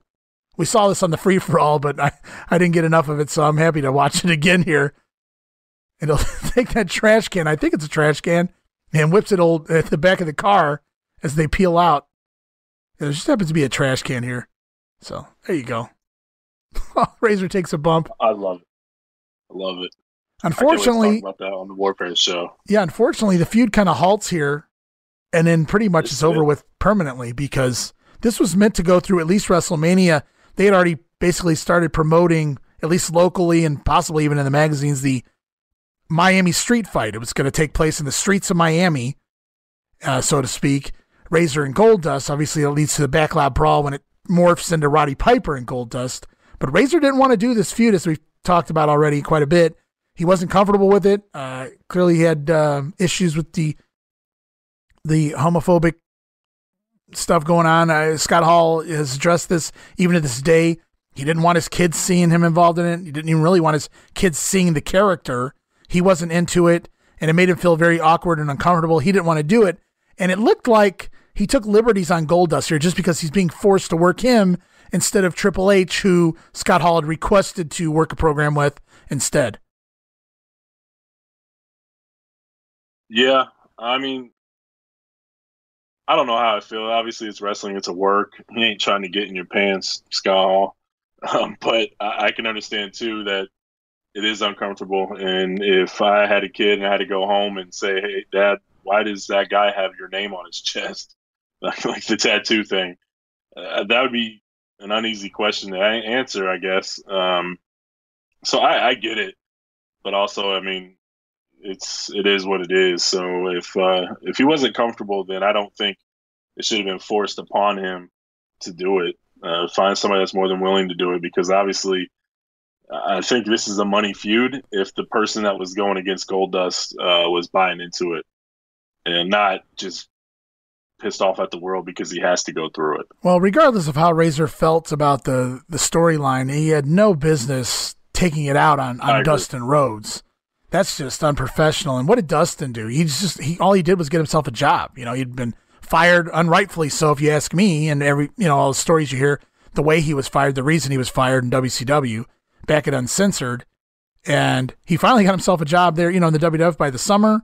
And the gimmick wasn't really getting over until it started morphing into what we see here entering the ring. And yes, this is the debut of Marlena. This is the debut of Terry Runnels, in the WWF. So she's making her debut here as Marlena. It's like, what is going on here? Who is this lady? And I got to tell you, I was never really big into the Marlena character, but I thought Goldust needed it. So it worked in that for that reason alone. But it's just never really. I was a Sunny fan, and Marlena really a distant second at this point. Yeah, I wonder if this is. Do you think it's because they got so many complaints about the character and what they were doing that they had to bring in a woman to kind of say, "Hey, I truly don't think so." I don't think so. I mean, she'd worked in the business before. She's decent to look at. Don't get me wrong, for sure. So I'm sure that had a lot to play. What's that? This is his wife at this point, right? Oh yeah. That's why she's even here. Yeah, that's absolutely. Yeah. And so they've got her in here. I think the Goldust character just continued to evolve here. They're still trying to figure it out. They slowly gave him these, tendencies that, what he's doing with Savio in the ring and what he does with Razor and what we're going to see here and all these things. And then just Marlena becomes another facet of it, which really helped make the character even better. Gave him even more, more storyline. He came in just citing movie. It's like this guy cites movie lines and he looks like this. What the hell is he? He's an Oscar, I guess, right? That's what supposedly what he was. Yeah, he's an Oscar, and he kind of morphs into this. And here's Scott Hall oozing his way to the ring as Goldust wants to ooze together. Yeah, he's wearing the white belt. Has it always been white this run? Hell if I know, dude. I can't keep up with shit. But I didn't even realize it. But yeah, I guess they did stick with the white there for a while. I think, like you said, I think Marlena definitely added an extra edge or layer to the gimmick that absolutely helped. And I still remember when she gets ragdolled by Chyna, when Chyna makes her debut. You couldn't pick a better woman to get ragdolled like that. She looked lifeless. And I still remember it. It's crazy. But Razor with his old pyro here. That always was cool. I remember when Sid stepped to it when the middle pyro conveniently didn't spark up. It's like, wow, geez, that wasn't planned. It was cool, though. I'm not saying it wasn't cool. It was very different. You didn't see guys attack through pyro. Leave it to Sid to do that. I just thought it was funny that, hey, look, that one pyro didn't go off, the one Sid conveniently stepped through. And Goldust still has the usher here. I didn't realize the usher accompanied him to ringside. I didn't remember that. So, yeah. Yeah, it might be. So Goldie with the usher and Marlena, she's got her director's chair. She's smoking that big fat cigar, which is obviously a euphemism for something else. Well, she's the director, then maybe she's just playing, she's doing all the strings. This is what she wants. She wants to see her man be with another man. Well, they're about to get it on in some way, shape, or form anyway. Yeah, I heard a story. She said she loved smoking cigars, and then she got the Marlena gimmick, and when she had to do it all the time, she wasn't a big fan. No, that really, I hadn't seen certainly a lady like that smoke a cigar before. So when she came in doing that, it took me a little while to get even used to it. It was uncomfortable, not because of what it was supposed to be representing at times, but just, I don't know, call me whatever you will. It's old fashioned or whatever. It's like, why is this nice, small, petite young lady smoking this cigar that's as big as her head? But if that's what she enjoyed, hey, whatever floats her boat. I recognized her immediately in the face as Alexandra York from the York Foundation. The funny thing about that was Alexandra York used to have her hair up in a bun or whatever you want to call that, and the glasses on, and never really got to see her very much. And then they did the angles where Terry Taylor kept trying to leave the York Foundation, wanting to quit. And she would take off her glasses and lower her hair and seduced Terry Taylor to keep him in the York Foundation. And that's when I realized, oh my God, this lady's gorgeous. And I thought she really was in the WCW there whenever she would let her hair down and stuff. And like I said, I don't know that I ever really got used to the blonde look here, which she kept basically forever beyond this. But yeah, it made sense for the Goldust character, certainly. You know, if she dyed it for this reason or it was already blonde by this point, I don't know. But she had been with Crockett forever. You can go back to those, mid-'80s, maybe at least 86, World Championship Wrestling episodes, and when the credits roll, she's in there for makeup or hair or whatever it is. I think it's makeup. Terry, you'll see Terry Boatwright on there, which is her maiden name. And Goldust giving Razor a little show and tell of the posterior, if you will. See, it looks like something Dusty would have done in his day, but would have had a different response. Yeah. You can tell Razor has no interest in this at all. He's like ready to just get this done. He's like, let's just get into the match. Let's do the spots here. Let's go. And I think it's really cool that the Hidden Gems actually put up the Miami Street Fight Challenge or whatever it was that they edited out to replace with Piper, but they actually showed the original. So that was really cool to see that. I know they talked about it, and that's one of those things that was supposed to happen but never did. So it's cool to see that piece of footage. Yeah, that's what the Hidden Gems were really good for there until they got rid of them, over a year ago now. It's unfortunate. Bring them back. Goldust, just checking himself, making sure he's all there. Yep, all the parts are in place. For 96, man, I was very... Oh, here we go. Here we go, Steve. This is the spot. This is the spot. Oh, go behind on Razor. Literally a go behind on Razor. And Scott Hall, not digging that. I can't imagine what he thought when he was told we're working this spot in.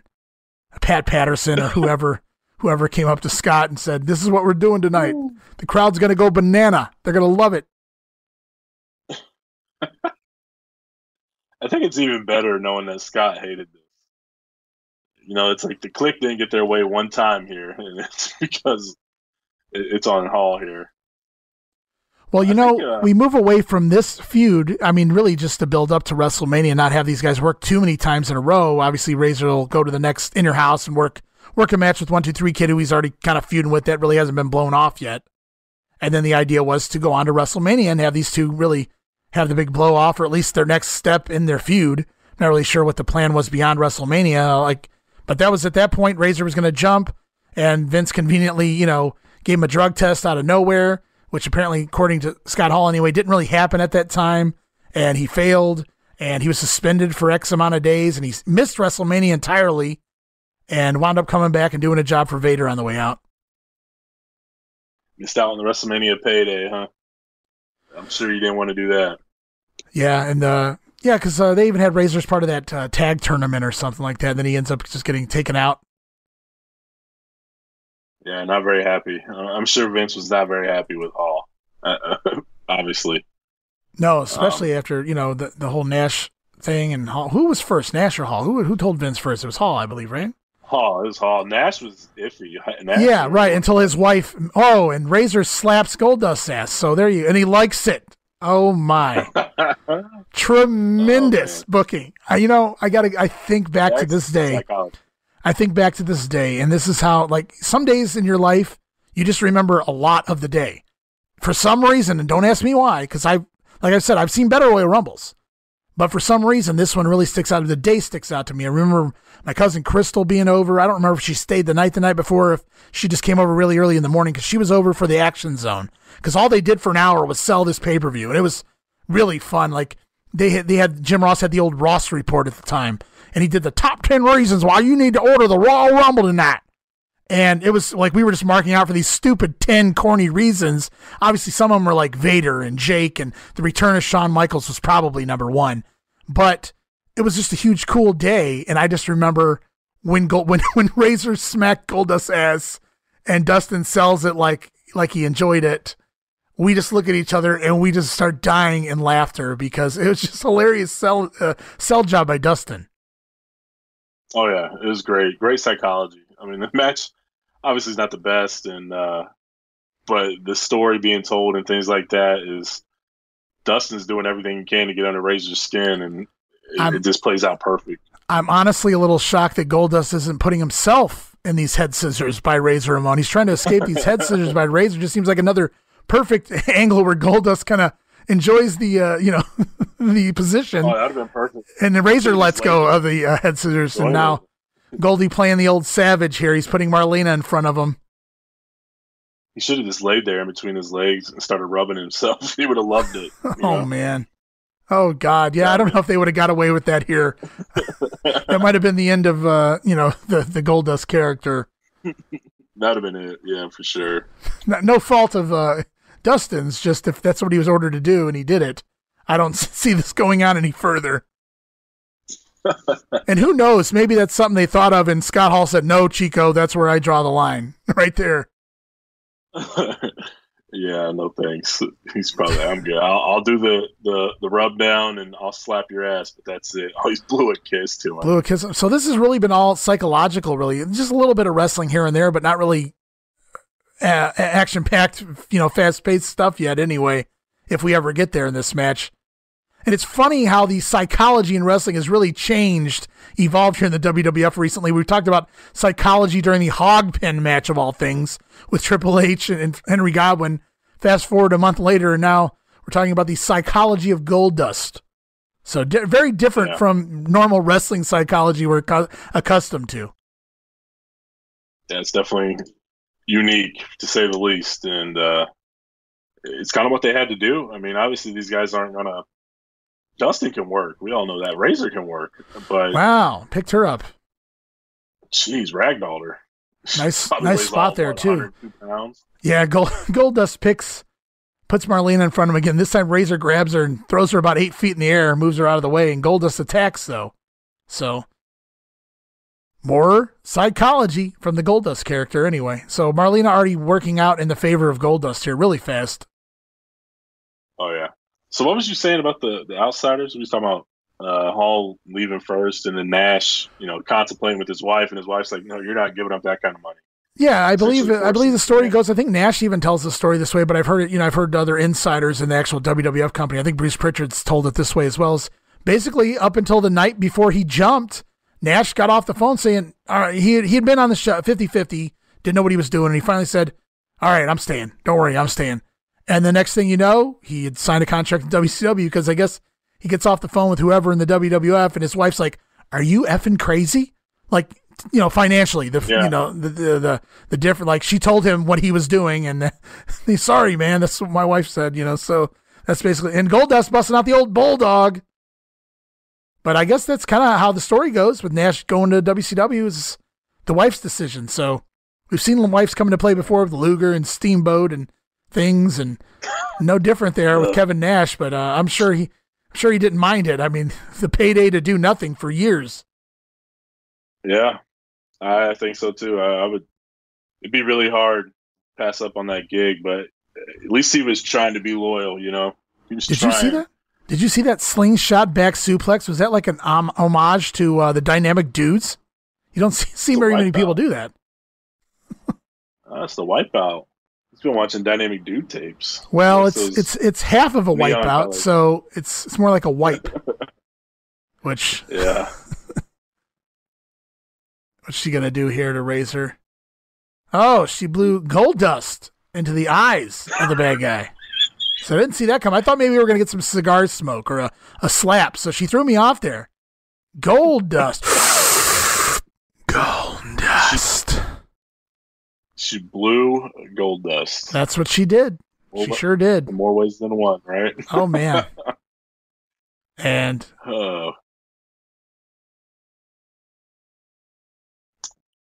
yeah, Nash is around through WrestleMania, and then he also gets a title shot against Shawn at, I think, Good Friends, Better Enemies pay-per-view. Well, they do they do the Vachon thingy with the leg gimmick and stuff on the way out. Yeah. So he sticks around. It was last minute because of March, April, then you got May, and then July is the pay-per-view or whatever. So It was. Well, I mean, they knew he was going way before he actually went. Like, I knew he was jumping before he jumped. I feel like we were even told this before WrestleMania. I feel like.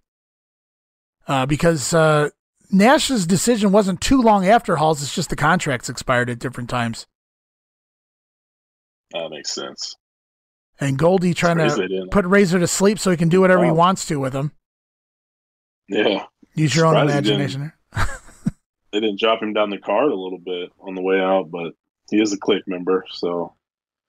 Well, you've already spent all this time building him up. He's a former world champion for a year. I mean, it's kind of silly to put him in the second match on the card when you can get a good match on him, on the way out. You know he's going to have a good match with Shawn on the way out, so why not help him get over your top talent? He's leaving. Shawn's not. I mean, just because a talent's leaving a company, and I'm sure Vince wasn't happy, don't get me wrong, but typically the way the old territory system worked was on the way out, you did favors, you did jobs. That didn't mean you need to, do a curtain jerker job. You still could do a main event job on the way out to leave your main eventer looking strong after you leave the company. And I'm sure Nash had no problem making his little buddy look good on the way out. Oh, yeah. Here we go. More psychology here. Oh, Razor kind of backs Tim White into the corner. Goldust behind gets the low blow. I don't think Goldie liked that one so much. Definitely not. And Marlena's not looking too happy with her thong there. So Goldust is damn near paintless here. Poor old Dustin Rhodes. At least he's evolved. This might even be the night where he changes. I'm not sure if he did already. I feel like this might be the night, though, where he debuts this new gold attire, this new fabric, if you will, other than the weird. I don't even know what you call that stuff that he was wearing when he first came into the company. But this is that shiny, thicker material that's not as offensive on my eyes. Right. Yeah, nobody needs to see that for 10, 12 minutes, however long he's out there. No thanks. This is going on a little longer than I remembered it, to be honest with you.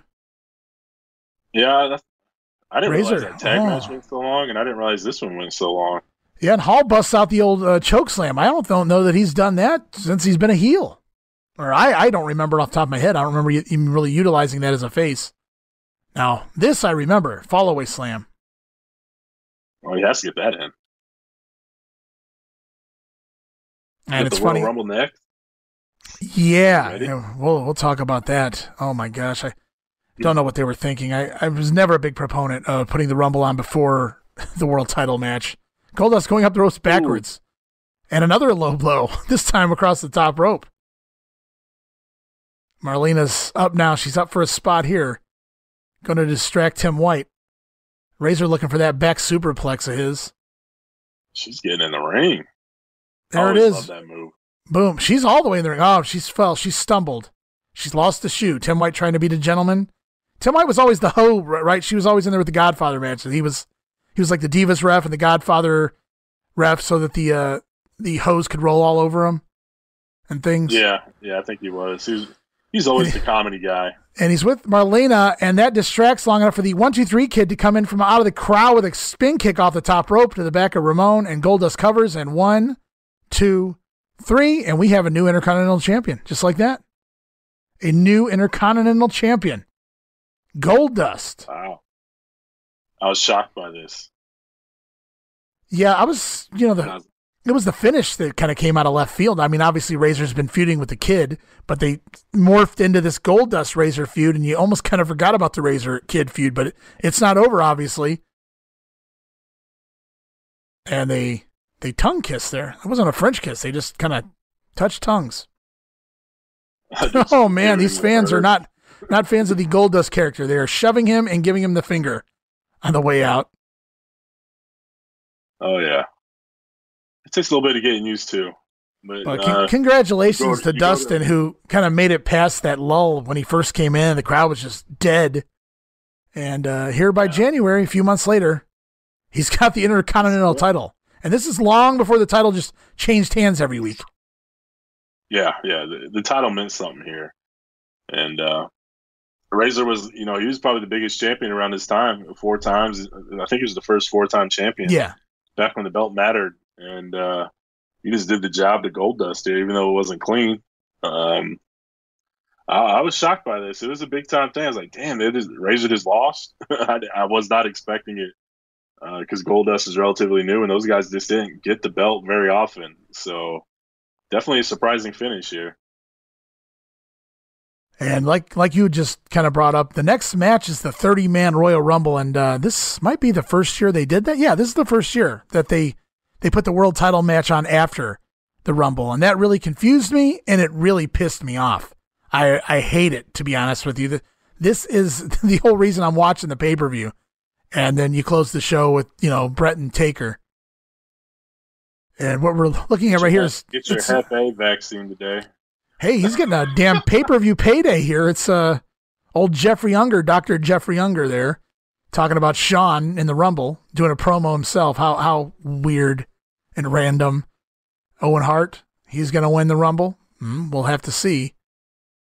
So everybody's got to remember Triple H is number one. Obviously, he lost the free-for-all match by disqualification. There's old Jake. See what demons he's got left to bring to the ring here. Can't wait to see the Snake tonight. You think the Snake's going to come out of the bag? Oh, of course. Do you like the tagline for this Royal Rumble? What's the tagline? 29 will roll. I remember that. I didn't think much of it at the time. Yeah. Barry Horowitz gets a promo. Only promo ever on a pay-per-view, I would imagine. Although, didn't they interview him after he beat Skip at SummerSlam? So I take that back because he got his very first T-shirt. They just happened to have one ready for when he beat Skip at SummerSlam. Didn't Ross interview him in the aisle when it was pitch dark and you couldn't even see him? Yeah, I know it was post-match, so it's they didn't do very good lighting when they were trying to do those ringside interviews there. It's Vader time. Vader's in the Rumble. He's coming. This is his. Watch this. Boom, boom. Headbutts. Headbutts the locker. He's ramped up, man. And Shawn Michaels. I'm assuming he's the Hulk Hogan this year. I mean that he's going to be the last one to cut the promo. There is no one bigger in the match that I can think of anyway. Besides Vader. I always loved the opening to this Rumble match. I always get a little laugh out of Mr. Perfect when they announce number 2 because Mr. Perfect knows who number 1 is, so he guesses right at number 1, and Vince asks him, who's number 2? And Perfect goes, and the music begins to play, and then he says who it is, and it's just comical Mr. Perfect being funny. So he waited for the music to play, then he guesses. Unfortunately, here on the network version, we don't get the real music of entrant number 2, which I'll spoil it. It's Henry Godwin. So I'm assuming we probably won't even get the audio, or at least we won't be able to hear it very well if we do. You want to try it? Yeah, we can give it a go. But Vince and Perfect basically hyping the Rumble. There's actually a cut here, if I remember correctly, on the network. Because I started watching this before, and I stopped watching it. Yeah, see, we cut straight to Triple H. So we missed the entire opening explanation of the Rumble. Don't ask me why it's edited, but they completely edit out the Fink or whoever's doing the intro. I don't know who's doing the introductions here tonight, but whoever it is explaining the Rumble rules. We go straight to Triple H coming out to the ring as number 1. So I'm not really sure what the reasoning was for that edit. Really makes no sense to me. I know this is the not the Coliseum video version because there was a few interviews on the Coliseum video version that weren't here. So this is probably taken from the live version. So the edit makes no sense to me whatsoever. But we'll pick this up and see what happens. Unless the take went bad. Hunter Hearst Helmsley. We got to find out who's number 2, McMahon. Yes, indeed we do. Your guess would be Hogman. So we kind of missed it. He goes, Hogman, but the music, the fiddle had already started playing, so it was, and Vince goes, I wonder why. I think that this match, and I, you go online, you look at the reviews, and most of the millennials at least, and maybe some of the other old timers are not big fans of this Rumble match. And, whatever, it's during an era where, if you're not really into it, then maybe I could see why. But I thought that this match was very well booked, especially the first third, maybe in the first half. I mean, it gets a little, whatever there when in between some of the angles or whatever you want to get, the spots in this match, but this is the first Rumble to really have spots in it, like all these different, and I'm not going to spoil all of them right now, but there's a lot of things that happen here early on in the Rumble match that you never saw before in a Rumble match. It was usually just guys come down to the ring and they do their thing until the next guy comes out. Yeah. This was definitely, this whole Royal Rumble was kind of like a reset on what the Royal Rumble could be. Right. And I think they did an excellent job. I've always been a fan of this one. It's one of the few, like I said, that I'll actually go back and watch. Usually in Royal Rumble season, which kicks off today.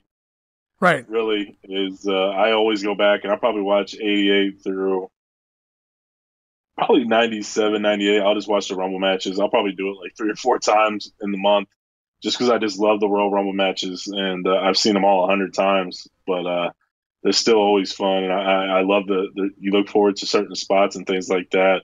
And there's a piece on this one that I always look forward to, and it's Mr. Perfect's commentary right before Vader comes out. I love it. He does a tremendous job. He's like, I just called the hotline, and you won't believe who's next, McMahon.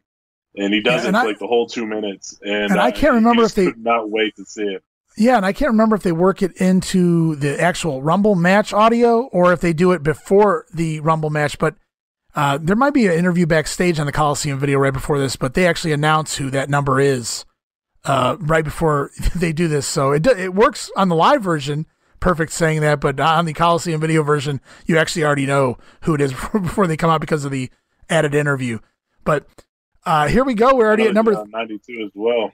Yeah, and number 3 making their way out, and it's Mr. Bob Backlund here. So he's coming off that big match with Bret Hart on TV from last month, if you want to call it that. He hasn't really done a whole lot most of 1995.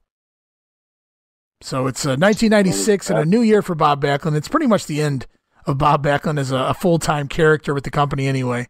Best I can remember. Yeah. We kind of do that same thing at the Rumble 92 where they interview Flair and they like Hayes asked him what number I got number 3. Right. Yep. So it takes away from Heenan and Gorilla's commentary at that point because you know he's coming. Heenan's just pissed, but that's another day and another time. But yeah, good old Bob coming out. Looks like they're trying to get some gimmicks out there for. I was happy when they sold this Rumble match as every 2 minutes because in '94 they were running short on time, and so they announced it was going to be every 90 seconds, and that pissed me off because I live for the Rumble every year. And then when you're telling me my match is shortened, that I really wasn't happy with that at all.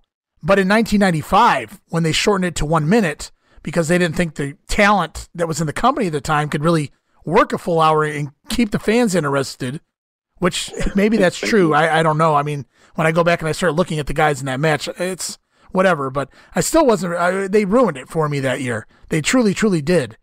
So when they changed it all around and they added all these new guys and like you said, they basically rebooted the Rumble, rebooted the company almost at the time as well, but how the Rumble could be. There were spots added to the match instead of just coming out there kicking and punching and hanging guys over the top rope until the next guy came out. We started getting to see finishers used more often and comedy spots and other things going on and entrance music played for each and every wrestler as they made their way down. A lot of cool new additions to the match. Yeah, I agree. It definitely made it feel even more big time than it already was. And they've done some things over the years prior to this one to add emphasis to the match, but the match never really changed. Obviously, 92 with the belt on the line, and then every year going forward, you get the title shot going into Mania. So those things helped initially, but I think they had to figure out something because if you did what you said, just come out, punch a kick, and try to eliminate people and not really do anything, that's going to get boring rather quickly because you just don't have the star power that can come in and pop the crowd. For the most part, like you are dealing with some guys that just aren't over and things like that. But when your roster's as deep as it was in 89, 90, you could do that and get away with it. But now you can't. So you got to hide that with gimmicks and things. So, Jerry Lawler's number 4, and he's found himself the slop bucket. And here comes spot number 1. Lawler brings the slop bucket in the ring. He's going to slop Henry Godwin. Old Hank's going to get it.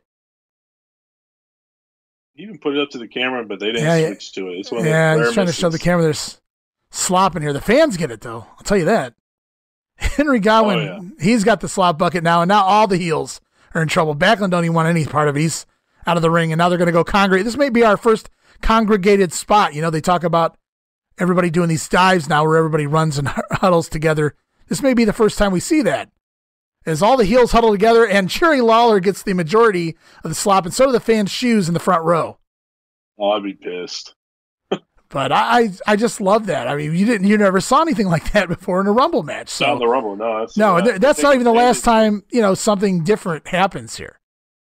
No, definitely not. I think they're taking advantage of the fact that you got to go over the top into the floor, which was, and both feet hit, which was something that really wasn't presented that way until the year prior to this. You know, obviously with Shawn only 1 foot. So yeah, that's another element that they instituted last year, but going into this one, that both feet had to hit the floor. So, number 5, Bob Holly, start your engines. Good old Bob Holly. And, you know, Bob Holly gets I'm going to spoil it for everybody right now. Bob Holly does not win the 1996 Royal Rumble, but he does get a long stay here tonight. So you'll be seeing Bob Holly in for a while if you're part of the watch along. And I think a lot of that had to do with him putting in his notice wanting to quit the company before Survivor Series. If you remember back then, they took Al Snow as Avatar out of the Underdogs team and put Bob Holly in there just to pacify him and keep him happy, give him a pay-per-view and a payday. And here Bob Holly's early on here in the Rumble, and he sticks around for quite a while as well. Yeah, and he did the same thing in '94, didn't he? He was out there for quite a bit of time. That was his TV debut, though, so I give him a little bit different there. They couldn't chop him out too fast. Yeah. No, that was not Bob Holly. That was Thurman Sparky Plug, I believe. My bad. But I always remember him in the ring because he had some weird ass gear on. That initial gear. Yeah, that was not going to cut it, man. Yeah, like I always laughed. I always laughed at the wrestlers who had the WWF logo on there. They feel like welfare bootleg. Like Coco used to rock the WWF logo back in the late '80s sometimes, and Bob Holly here with it just felt like, hey, it's like, well, the wrestlers pay for their own gear, but not these guys. These guys just get free gear from the WWF because they can't afford their own because they're lower tier players. Maybe I thought too hard, but that's what I used to think anyway. Well, I always thought of it probably, and this is probably where they're going with. He's a race car driver, so you have sponsors, and WWF is sponsoring him. I have no doubt that's really probably more along the lines of what it was. They had Vince gave him the race car. As we get ready for number 6 into the Rumble here. Was he actually a racer? I know. Yeah, he dabbled in it, and he did race. Yeah, he dabbled in it, and he did race some races for them. And then when it was all over and said and done, Vince gave him the car, I believe he said. So that's one good thing Vince did. And it's the King! One final payday for Sir Mo and King Mabel. They're actually already out of the company. So I'm not really sure what the story here is, unless they were just looking for more star power for the match. Because Mabel's final date was actually the Raw Bowl, where he did the job to Diesel in about 8 seconds. Well, didn't they already have him announced by that point? He may have already been announced. That's very possible. I mean, it wasn't like it was a last-minute announcement. That's not what I'm saying. I'm just saying it's odd because he's kind of already done with the company. If you go back, I'm sure if you look in the results, I'm pretty positive he doesn't do anything in between Raw Bowl and this Royal Rumble here, and then he's gone from the company right after this. So when 99, when he Viscera?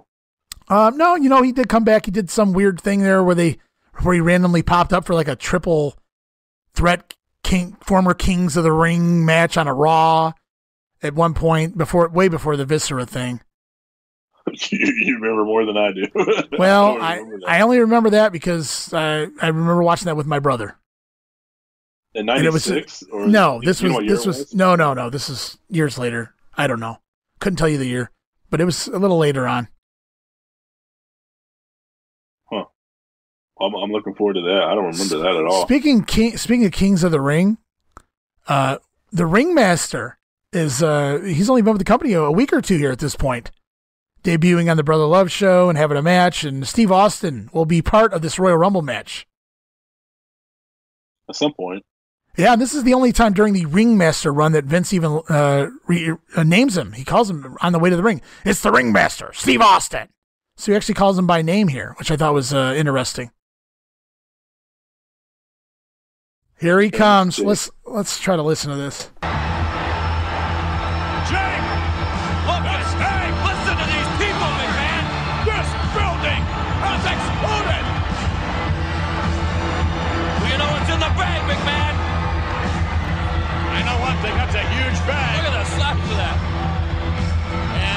Here we go. That's what I think it is. Wait a minute. What's going to happen? Jake the Snake Robertson. It's look at the size of that snake. That man's huge. Holy shit, look at this. That snake's damn near, it's got to be 20 feet. It's massive. It goes across the entire ring, and he puts it on Lawler, so poor Lawler gets slopped and it's snaked, if you will, here. And Lawler's had enough for a while. He's going to crawl out of the ring and hide under the ring for a while here in the match. Another great spot, the snake spot and the Lawler spot with him going under the, and there's Jake's helper here getting the snake in the back. That is a huge snake as Jake makes his return to the company. No wonder he was struggling to get to the ring. Yeah, he was struggling. I remember when they first showed him in the promo. Me and my cousin, who was over at the time, he looked a little rough. He had aged quite a bit, and for obvious reasons. When you get to know what Jake had going on in his life, but he aged maybe a little more than you would expect over the course of 3-4 years. And Mabel bumps into another spot here. He just knocks everybody everywhere. But Jake looked, we couldn't get over maybe the hair or the mustache. You let it go a little gray. Why would you do that when you're making a comeback? Maybe the hair stuff wasn't there where you could comb it in yet. I don't know. But it was him coming to the ring and struggling with that bag that really you could tell he was taking every ounce of strength in him to hold that snake up over his shoulder to carry it to the ring. But for good reason. Look at the size of that snake. Yeah. Yeah, you think it's him, but then you see it come out of the bag, and it's like, holy shit. It's massive. Like you said, it covers the whole ring. Oh, it's Haas Funk. Going back to WrestleMania 2 here. Dory Funk Jr., former NWA World Champion, coming out. And I think they name-dropped Terry Funk here as well. Yeah, I think so too. But I think as a kid, man, I'm just thinking, what the hell is this old guy going to do? Is he really got a chance to win? I know what I was thinking. I was thinking, man, I wish that was Terry Funk. I remember thinking that. So I can tell you that much. But no, man, up until now, we're getting these cool spots. We're getting theme music. Dory Funk Jr. coming out. Who did he come? He came out to somebody's theme, didn't he? Yeah, he came out to Sam Houston's theme. That's who he came out to Sam Houston's theme. Yeah, absolutely. Yep. That's right. Because I was like, oh my God, that's Sam Houston's theme music as he came out. And so it was up until now, man, it's a little bit of everything going on in the ring. It's crazy to watch Dory Funk now as an adult, Dory Funk and Bob Backlund going at it, two former world champions for different companies. And I'm sure they gave each other a couple live rounds, just kind of laying in it a little snug, not to hurt each other, but hey, they can still go and proving it to each other, I'm sure, having some fun. I like how they gravitated towards each other because they're probably thinking, yeah, we're about the same speed. If Bob wasn't wearing knee pads, I don't know how, you might not be able to tell them apart, rocking the same trunks, old school blue, the old Roddy Piper blue, for anybody who doesn't know what I'm talking about. Yeah, I think it's cool that, like, I think they appeal to a certain audience there. And there you go, you see Lawler. It's Lawler under the ring. So, Jake, you're appealing to an old timer there. You're trying to gain back some of those older fans. And what better way than get two champions at it? And that's why you don't do big bumps right there. I don't know if you caught that. Triple H takes a bump, I think. I don't know who knocked Triple H down, but Hank, old Henry Godwin, comes off the middle rope of the clothesline, and Mabel falls and just misses landing on Triple H's leg. Might have ended the career of Triple H there had he landed. Oh, speaking of landing on people, holy shit. It's the 600-plus pound Yokozuna chewing some gum so he can keep that oxygen flowing as he makes his way to the ring.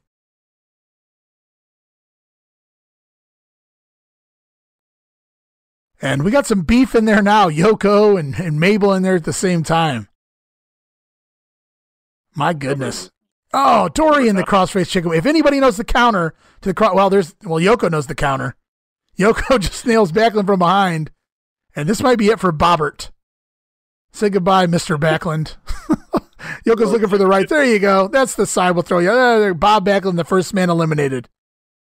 We've seen this before. This is a throwback to 93. Yoko. Gonna dominate? We'll see. And he's going right after Mabel, though. The two big guys, they both already look gassed. Oh, they're blown up. We're starting to get that. Back there. He's stuck in the corner, man. Yeah, poor Henry Godwin. He's like, you guys are ribbing me, right? They might be. Oh, I think he is because Yoko's laughing. Pin Hank in the corner and gets a splash and Yoko's ass. And they're both part of that crew, the Undertaker crew. Yeah, the BSK. So Yoko having a little. Yoko turned around and put his ass up against Henry. He had a big smile on his face. Yeah, he sandwiched Godwin in the corner. And then he just spit his gum at Mo. Yoko showed more personality, like outside of his gimmick, in the first 30 seconds in the ring than he did probably his whole career before. Yeah, and I get why they couldn't have him talk when he was doing the Yokozuna character, the heel character. But the minute he started speaking, I was like, why didn't they let this guy talk before? He was good on the promo, I thought. I thought so too. Very believable. This dude's Japanese. I mean, you buy the gimmick when he first came in. And here's Triple H trying to. If anybody's going to eliminate Mabel by themselves, it would definitely be Triple. And speaking of Click members, here comes the 1-2-3 kid who's looking behind him. He looks a bit worried about after what he did to his old buddy. Here comes Razor Ramon chasing. This is another spot. Razor Ramon looking for revenge. I love this. Yeah, looking for revenge from earlier in the night. The referees are diving, hitting the floor. Razor's chasing the kid through the ring. The kid running in and out of the ring every which way. And this is technically the only time Razor was ever in a Royal Rumble match, if you want to call it that, because he seemed to avoid it every single year. What's that? I wonder if he did that on purpose. That's just the way the cookie crumbles. But man, it's weird to think that Razor was never in a Royal Rumble. Yeah, as a kid, you're making stupid excuses like maybe he doesn't know how to go over the top rope. Something stupid like that. Yeah, I don't know, but it's like there's got to be a reason because you notice these things, way back in those days anyway. Man, he's always in those, intercontinental matches or things like that. And Mabel nails Razor here. Yeah, he was always champion, or he was fighting for the belt at 93, so obviously he's not going to be in the Rumble, so. It just never worked out, but yeah, it would have been fun to see Razor in one of these things just one time. I think so too. The kid working over Dory Funk Jr., I'm sure one of his mentors. So that's yeah, it's kind of kid get trained under Boris Malenko, and I'm sure Dory was doing all those camps and things. So I'd have to imagine at some point the kid learned a few things from Dory. I'd have if the opportunity was offered to him, I'm sure. And Dory busting out old school. Falls on his ass. Airplane spin, and he may have really lost balance there because he takes a bump on his ass. May have blew out his knee there. May have lost balance anyway. Look at Mabel with the kid high in the air there. Yeah, fun stuff. They did a piece on Dory Funk in one of the magazines later on. Orient Express music. Got to play it for everyone. Aja Kong's gone, so we got to give it to somebody else, and it's Takayo Omori from All Japan. This one really caught me off guard when they announced this one. I wasn't familiar with Omori. I knew some of the other guys in the All Japan company at the time, but not Takayo Omori. I had to do a little digging and learn a little about him. And I couldn't even do that really at this point here in January 96. You weren't going to find a lot on Takayo Omori on AOL, back in that time frame. No, absolutely not. But I had started, purchasing up a couple of the Japanese tapes from the magazines and things, so I did know some of the guys, but this was not one of them. When I saw the name, I go, man, I knew this guy and this guy. I don't know. I don't want to say I knew Misawa and Kawada and Kobashi. I don't remember which ones I did know, but I'm like, this is the one I don't know. So it was like an unknown to me, but it was still cool that they brought this guy over. Think about this. See, this is legit. They literally brought this guy over from All Japan Pro Wrestling, paid for the flight and everything, so that he could come over here and work the Rumble match for about 2 minutes, do nothing. Wow. And then he's gone. I don't know if he was just happy to be here or if he was like, well, this was bullshit. I don't really know what his mindset was here, but here he is. People forget Takayo Omori in the 1996 Royal Rumble. What's that? Did he have a decent career in All Japan? Yeah, more so in the tag team division, but I mean, he had a long career, into the 2000s anyway. He at this point though, he was still very young in the profession for him, so he hadn't really reached his pinnacle yet at this point. So it was just an odd choice. I don't know if All Japan made that choice. I don't really know how it went. I don't know if that was a Dory call because Dory used to actually book all the Gaijin talent way back when to bring into the the WWF or the United States. I mean, book the Gaijin talent to go into All Japan. That's what I meant. And here's Dory grabbing the kid, double underhook. And I'm just guessing. I don't even know if Dory had any pull like that at this point, and it's Savio, another fairly decent name here in the WWF roster at this point. Savio in at number 12. So Vader's coming up next. I don't want to give it away, but if you listen to the commentary about a minute before he comes out, man, Mr. Right. Perfect. We'll cut to the commentary in a little bit. We got Savio Vega makes the 12th guy out, and you got to count Lawler underneath the ring. I think Backlund's the only one eliminated so far, so really building up as well. Yeah, I think so too. We'll listen to Mr. Perfect now. Get him over the top rope. That's it. Well, here we go. Mabel. Mabel goes over. There you go. I can't believe it. Yokozuna eliminating 568-pound Mabel. Now, Yokozuna is the big daddy in there. Wait a minute, Jake the Snake is gone. It's gone. No, it was Omari. What a maneuver by Jake the Snake Roberts. Unbelievable. Did you see that? It looked like Jake was going to be eliminated by Omari. But Jake pulled a tremendous maneuver. Here we go with Yokozuna being dumped unceremoniously out of the ring by Yokozuna. Ooh, now we're narrowing things down a bit. And Yokozuna from behind. Yokozuna. McMahon, I just tapped into the superstar line. You're not going to believe who's next. You're not going to believe this. I'm not? You're not going to tell us, are you? No. I didn't think so. 1, 2, 3, kid. And Savio Vega. Vega making a tremendous difference in there. What's he going to do here now? Suplex nicely done. Dory Funk executing, the veteran Dory Funk executing a beautiful suplex. But you have to suplex someone over the top. And imagine Yokozuna being pummeled here on the other side. Wait till you see this. Holly, who is it? Wait. I can't wait. Here we go. And it is. Who is it? Vader time! Vader time! Look at the size of this man. The mastodon of the World Wrestling Federation, perhaps. Yes, and... Oh, it's Vader time in the WWF right now, and I was marking out as he made his way to the ring. You didn't really forget about him, but you got so enthralled with the action that you really weren't waiting. When Mr. Perfect said, "You won't believe who's next," I remember watching this and going, who the hell is he referring to? Like, who could it be? Because it really could have been anybody. It could have been another mystery guy or whatever, but no, it was Vader, and it didn't let you down. No, definitely not. And I still remember, the day hearing it. That's the one piece of commentary that I don't forget from this show. Oh, yeah, I thought it was a great sell because you didn't hear announcers say that very often. They know a number, before the guy comes out. So it was a pretty big deal when Hennig did that. And he kind of sold the superstar line at the same time. Yeah, exactly. He was smart enough to put over how he knew it. He's not just saying, well, I know who's next. And you won't believe who it is. It's, hey, I tapped into the superstar line. I know who's coming. And so, hey, I want to call the superstar line and find out who's next. Yeah. Hey, wait a minute. You call a superstar line, you can find out who the next guy is? Oh, I might do that too. And Savio just saved Dory Funk. Dory Funk probably walked over to Savio, saw Vader coming and said, just throw me out. I've had enough. And Savio helps Dory because Dory goes out, and as soon as he does, Vader beats the living shit out of poor Savio Vega in this match. I remember that too. Look at this. And this isn't even it. Like, he picks on poor Savio for the longest time in this match. And I thought it was very good booking as well. I don't know if you noticed right before Vader came out who got eliminated. Not just Takayo Omori, but Yokozuna eliminated Mabel because you couldn't have enough big guys in the ring at the same time. You didn't want Vader to look too small. And so you get Mabel out of there, and perfect timing. Real good booking with that as well. Yeah, he's just a little too tall. Doug Gilbert gets that. I think he gets the old Dick Slater music, doesn't he?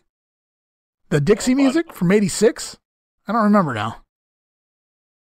It's as good as mine. I think he did. Talking about Eddie Gilbert right about now. And, Mr. Perfect, that's what's great about this. Vince kind of, I don't know.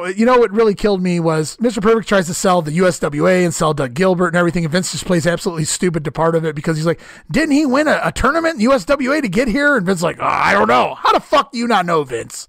Are you serious? But what was great, though, was, look at this. We'll talk about Doug in a second, but it looks like, here we go. Look at this. Boom. Now Jake's going to walk back about 12 feet and jump out of the ring. Now, you remember what Vince says about that? That's the question, because that's one of those comedy spots where me and my cousins, my brother, we laugh about it years later. Remember when I pointed out some things to you at Survivor Series 95 that maybe you hadn't noticed before? on commentary here, when they show the replay, or you might even announce it before they show the replay of Jake going out, but because it's so ridiculous, Vader hitting him from 14 feet away and Jake kind of walking over the ropes and throwing himself out, Vince proclaims Jake is just so tall that he lost his balance and fell over the top rope. I'm like, what is he, Andre the fucking Giant? But that's Vince's reason for why Jake fell out like that. So we got to let here. Let's see if he can pick it up. Oh, look at that. And Jake trying to gain his balance. He's so tall, he went over. Unbelievable impact by Vader. So there you go. Vince McMahon covering for Jake's, they just did the spot too far away from the ropes, really. Jake looking for that DDT. And he did actually land a DDT before he went out. I don't know if it was on Savio or who he did it on, but the camera kind of misses it. That's why we didn't really see it.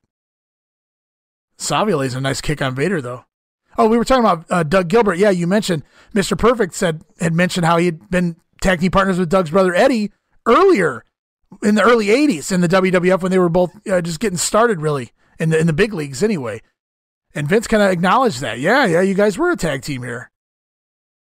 Somebody actually remembered. Now, Savio had a nice kick on Yoko down in the corner. Yeah. I think Savio was laying him in pretty nice. And this is squat team member number 1. I'm assuming A, B. I don't know. When they were headhunters A and B. He might be a number here. It looks like number 1. But I think Vader did the right thing by going to Savio, because Savio's going to make you look like $1 million. So you can't go wrong with that pick. Oh, poor Doug Gilbert now. Oh, this is going to hurt. Oh. Pure death. Just choke slams Doug Gilbert through the ring. Yeah, he presses Doug out here at any time now. I remember that press slam to the floor on Doug Gilbert. I believe that's how Doug's eliminated. Yeah, Doug's like, dude, I'm done. Get me out of here. Yeah, here we go. He's got him by the goozle. Pick him up in the air. Jim Cornette's he knows Doug Gilbert. He knows the Gilbert family. And, well, they kind of botched the spot. Vader just dumps him at that point. You got the clip going at it down there. Well, it's still better than the old Sid and, Dwayne Bruce spot anyway, the press slam to the floor. That was a little safer. And there goes squat team number 1, just like a squat. Just squashed them. Man. Vader, I was like, who the hell were these guys? I remember when these guys came out, I was like, who the hell are these guys? Well, I thought they were going to do something in here, but what's so odd is Vince booked so many of these giant guys in this match, but maybe it was all a plan to get Vader over. But wait till the next squat team member comes in the ring. If Vader beats the shit out of both of some live rounds, and not that Vader didn't do that often anyway. Look at that right there. Yoko and Vader going at it, and they're technically both managed by Jim Cornette at this point. So Cornette's having a conniption fit out over there, telling him to try to get Yoko to back off Vader. As we count down to our next man, it's squat team member number 2. And they meet in the middle of the aisleway, and they both decide that we're both going to go back to the ring. And that'll be number 16, so we're more than halfway through the Rumble. Squat team number 2. The Headhunter's coming straight over from ECW at this point. And we never see him. Well, they do return at one point. Jim Cornette brings them in for one night, way after this. But it's kind of funny that they bring him in for this Rumble, and you're waiting for him to debut on TV, and they never do. Big boy slipping on the apron there. And watch this here. Vader nails some nice shots to some ears here. Boom. Boom. Boom God. In the face. Oh, shit. Oh, man. Vader, he don't care. Oh, man. Get yourself over, boy. Rico? And here goes, Dominican, I believe. Oh. Yeah. And there goes. Yoko dumping one. Yeah, look at that. I always remember that dude landing on his feet and then falling over like that. Those guys were so impressive, though. I'm really shocked that they didn't really use them because they did crazy flips and moonsaults and somersault flips to the floor and things like that. And again, I saw them from IWA King of the Death matches, the tag match on the tag. I believe they wrestled, who the hell? The Silver King and El Texano maybe or something like that. I have no idea. Bob Holly just kicked Vader, and Vader just looked at him like, dude, not today. Went to Savio. He's like, I'm not having it. Vader, everybody gets one, Bob Holly. Yeah, everybody gets one. Walk away. Oh, man, I love Vader. Savio coming back for more. Triple H going to have to join in with Savio here on Vader. It's the only way Vader's going to sell. He ain't selling for nobody. He really isn't. It's awesome. And he's injured, right? Because, the angle the following night, and then he's gone until Mania. Yeah, because he has to have surgery, he worked his shot. I believe. Yeah, he works his shot injured, and looks like he looks awesome. Yeah, maybe that might have been why he couldn't press Doug Gilbert over his head, too. I'm not making excuses for him or anything, but that might have been, the reason that spot even got botched, because other than that, he's looked like Vader. Yeah. Now, I can't imagine how many guys walked out of this match and had a word with Vince, like, dude, you got to talk to this guy, because I don't know that he ever works like this again. But who the hell is he beating up? He's beating up maybe Yoko, and then obviously the Headhunters. The hell they're gone. Everybody he's connected with, he's given him at least one good shot, from what I've seen, anyway. Oh, Savio. This is where they double team poor Savio. I think Savio's night's over here. This is where he gets murdered. Wrong corner, Savio. Look at his face. He almost looks out of it. After that one shot from Vader, he looked dazed. Like, legit dazed. He wasn't really selling. His eyes looked like they were staring off into space. And if that wasn't enough, here we go. Looked like Vader lightened up there a little bit after that first one. Yeah, he's like, sorry, brother. I didn't mean to kill you. I'll splash you. I always loved the way he slapped his hands together on that splash in the corner. It seems like it just added more impact. And even when he did it like off Irish whips and everything else. Oh, yeah, when he ran guys over. Yeah, it just looks like he added more impact to the move. If you would just hit him with his gut, this looks like a fat dude mowing over a skinny guy, but slapping his hands like that just made it look even better. Do you want to hear Vince McMahon cream his pants? And yeah, that's what I was about to say. Pissed off. I can't stand this guy. The spatula station. Poor Savio. All right, who's it going to be now? Who's going to join the fray? Here he comes! Here he comes! You better save some of that energy for the ring, McMahon. Here he comes, ladies and gentlemen, Shawn Michaels! Those entrance themes, man, they really add a whole lot to this match. Just keeps it exciting too. Yeah, I agree. And there goes. You don't have to wait to see who it is. Like you see some of those Rumbles, the guys, it's pitch dark. You can't even see who they are till they're halfway down the aisle. Yeah. And you can't really get excited, but as soon as you hear that music, it's like, oh, it's Shawn Michaels. Here we go again. It's Yoko and Vader round 2 in the middle of the ring. And Shawn keeps waiting for it. You can see him. Yeah, he's just looking over his shoulder, waiting for his big spot here to steal this show from everyone. And, oh, there they go. Oh, the mask comes off. Oh, look at that. You can't tell me those aren't straight fists to the face. Oh, Yoko can't be happy. Holy shit. I don't think Vader's thrown one pulled punch yet. Yoko's being nice, honestly, after all those legit shots. Oh, my God. Vader's just rocked Yoko repeatedly. And Yoko's, the Samoan that he is, just stood there and took it. Didn't even sell. And Shawn just comes over and dumps 9,000 pounds over the top rope. And Vader and Yoko are both gone. Just like that. And just for good measure, watch the 1, 2, 3 kid. You should pick up the audio of him dumping them to perfect. Sure. Like, what's with this guy?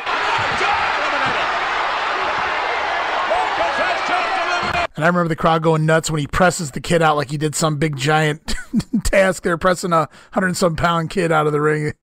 And so Vader and Yoko both eliminated at the hands of Shawn Michaels. He's not Hulk Hogan. It's not believable. I was a fan of Shawn Michaels at this point still. And we see Yoko and Vader getting each other's faces. Oh, Yoko's shoving Vader. Some issues in Camp Cornette there. After that spot, you couldn't see it. Yeah. You wasn't going to see it. You knew at that point. Cornette tried to separate Yoko and Vader, but it looks like Vader took a shot, knocked Yoko down. Now Vader re-entering the ring. Hakushi's on his way down, but he's wisely just standing out there and waiting for this to end. I'll wait for this to play out. As Vader re-enters the ring. Hold his punches on Shawn here? Yeah, it looks like it. Yeah, he's not taking any chances on Shawn. There's no way. Well, he probably does later on. Oh, I'm sure he would.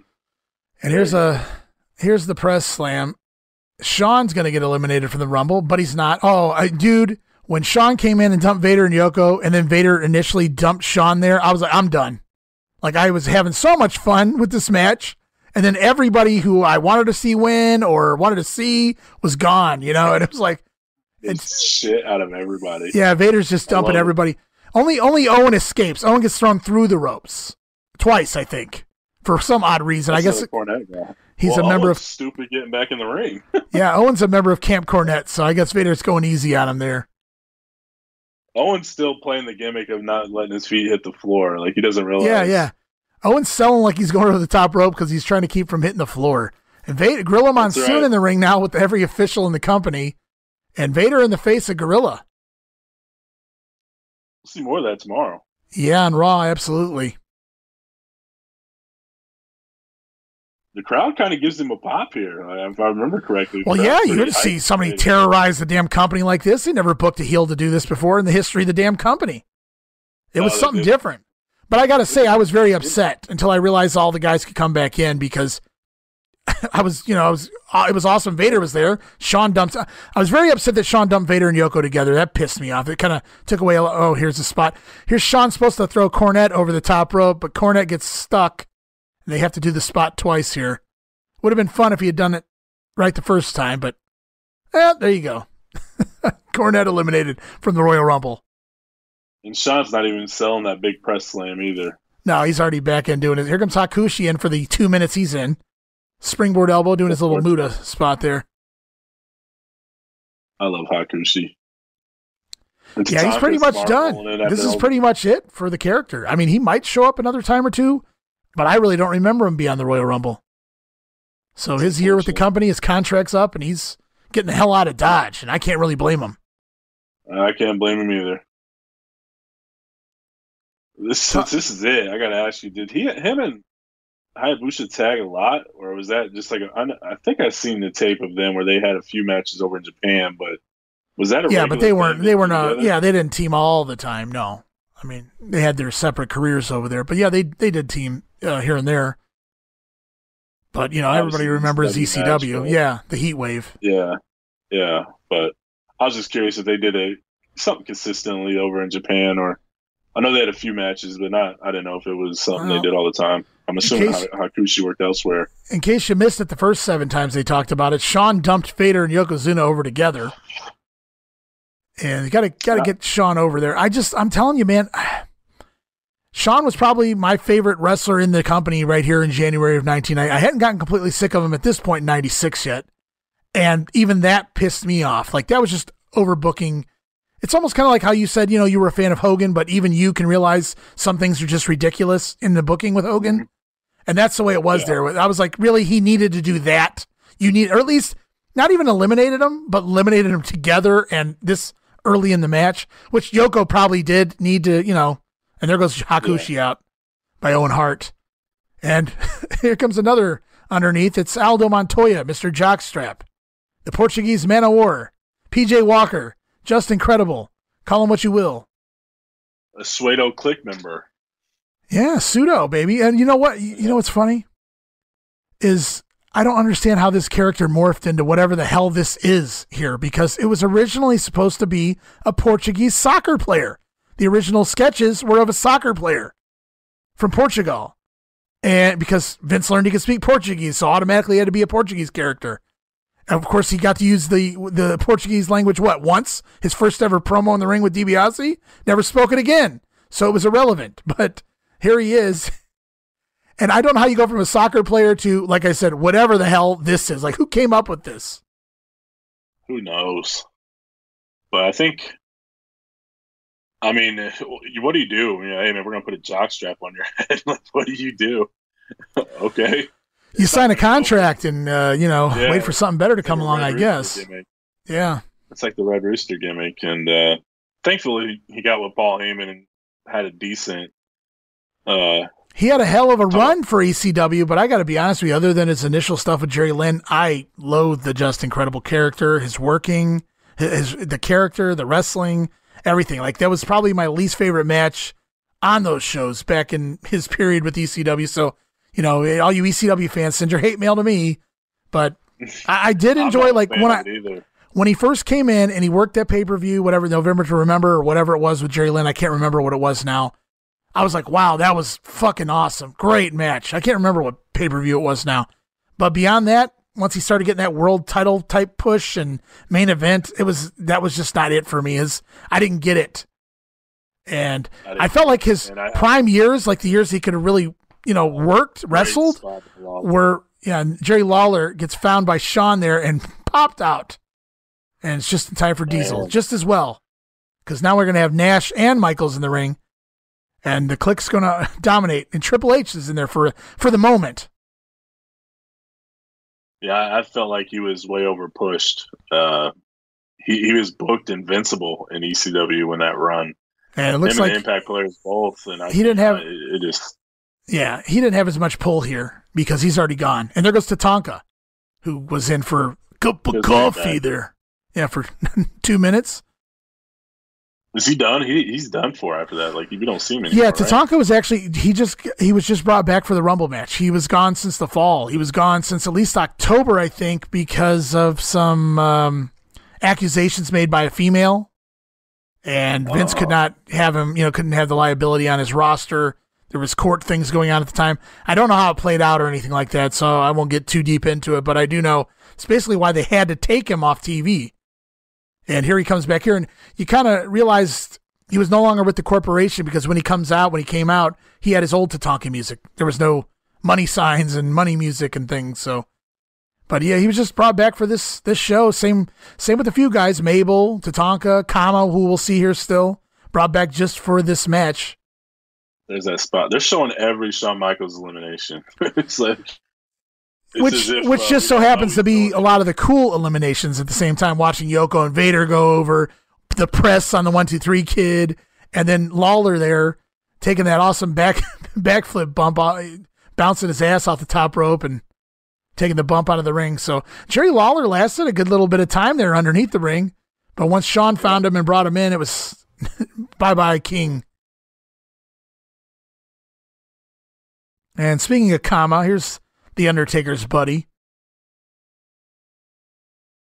I read recently, and I don't know if it was a story he told on the network because there's so much Undertaker stuff on the network right now, and I have not watched it all. But there's a story somewhere that just came out recently where Taker talked about how often he got wasted with Kama, and he would keep giving him his Rolex all the time. Taker had this very, very expensive Rolex, but he loved Kama so much, he's like his brother, and he would always give him this Rolex, and Kama would take it and then just quietly give it back to Taker the next day and never speak of it. And Taker said he just appreciate Kama so much because he kept giving him, it shows what kind of a friend he really was because he kept giving him back his ridiculous amount, whatever the Rolex was. He would just hand it back to him the next day because he knew he only gave it to him because he was, drunk. Right. So I just thought it was a funny story. And, these guys go back to Japan together at the turn of the 80s into 90. So they've known each other a very long time, way before they either one of them ever really made it. That's pretty cool. Memphis and Japan. I'm glad, kind of lull in the action here, but I'm kind of glad that Undertaker, if he is officially retired, that he did it while he's still alive and we didn't miss out on this opportunity to tell the actual, there's the gimmick and then there's the actual man. And it's really, really cool to see all these stories and hear all the people that were impactful in his life and stuff like Kama and Henry Godwin, where these guys make no sense being around the Undertaker, the gimmick, but we all know like they're his best friends and things like that. So hearing the stories of things he did and stuff like that, I remember from the Broken Skull sessions, the first one where he's talking about he drank Cypher still under the table, just destroyed him. He's like, "Oh, you guys are done," and they were all passed out, and Taker was the only one up. So. I'm sure those stories are pretty aboundful, a lot of them. But oh, look who it is, man! It's the Ringmaster, Steve Austin. I so marked out when he named him by name. I was like, oh, finally, because they didn't call him that on the Brother Love show when DiBiase first introduced him, or in his squash match that he worked before the Rumble. But here, Vince, and then we don't hear the name again until he becomes Stone Cold. Stick your hand out and touch your screen, man. Yeah. Thank God that evolved. Oh my God. What's crazy is Steve Austin never had trouble cutting a promo in WCW. So it was just him trying to find himself, I think. Yeah, well, you're right, not in ECW either, right. So I think he was just trying to find the character and find himself. Obviously, he said from the get-go he hated the Ringmaster name. I kind of like the name. I thought it was stupid for Steve Austin. Well, obviously anybody can see that's freaking Steve Austin and whatnot, but here he goes, going to take a bump over the top rope there. But when he came out and DiBiase introduced the Ringmaster, there goes Bob Holly out, knee to the back, and Bob Holly goes flying. Bob Holly in for quite a little bit of time, though. He did a pretty good job out there holding his own. Bob Holly did about 39 minutes, 35 seconds, looks like, according to the old Wikipedia anyway. That's crazy. You're going to earn this paycheck. You want to quit? He wanted to get it. He wanted to get in there. I'm sure he had some fun out there, just getting it in. I'm sure he did.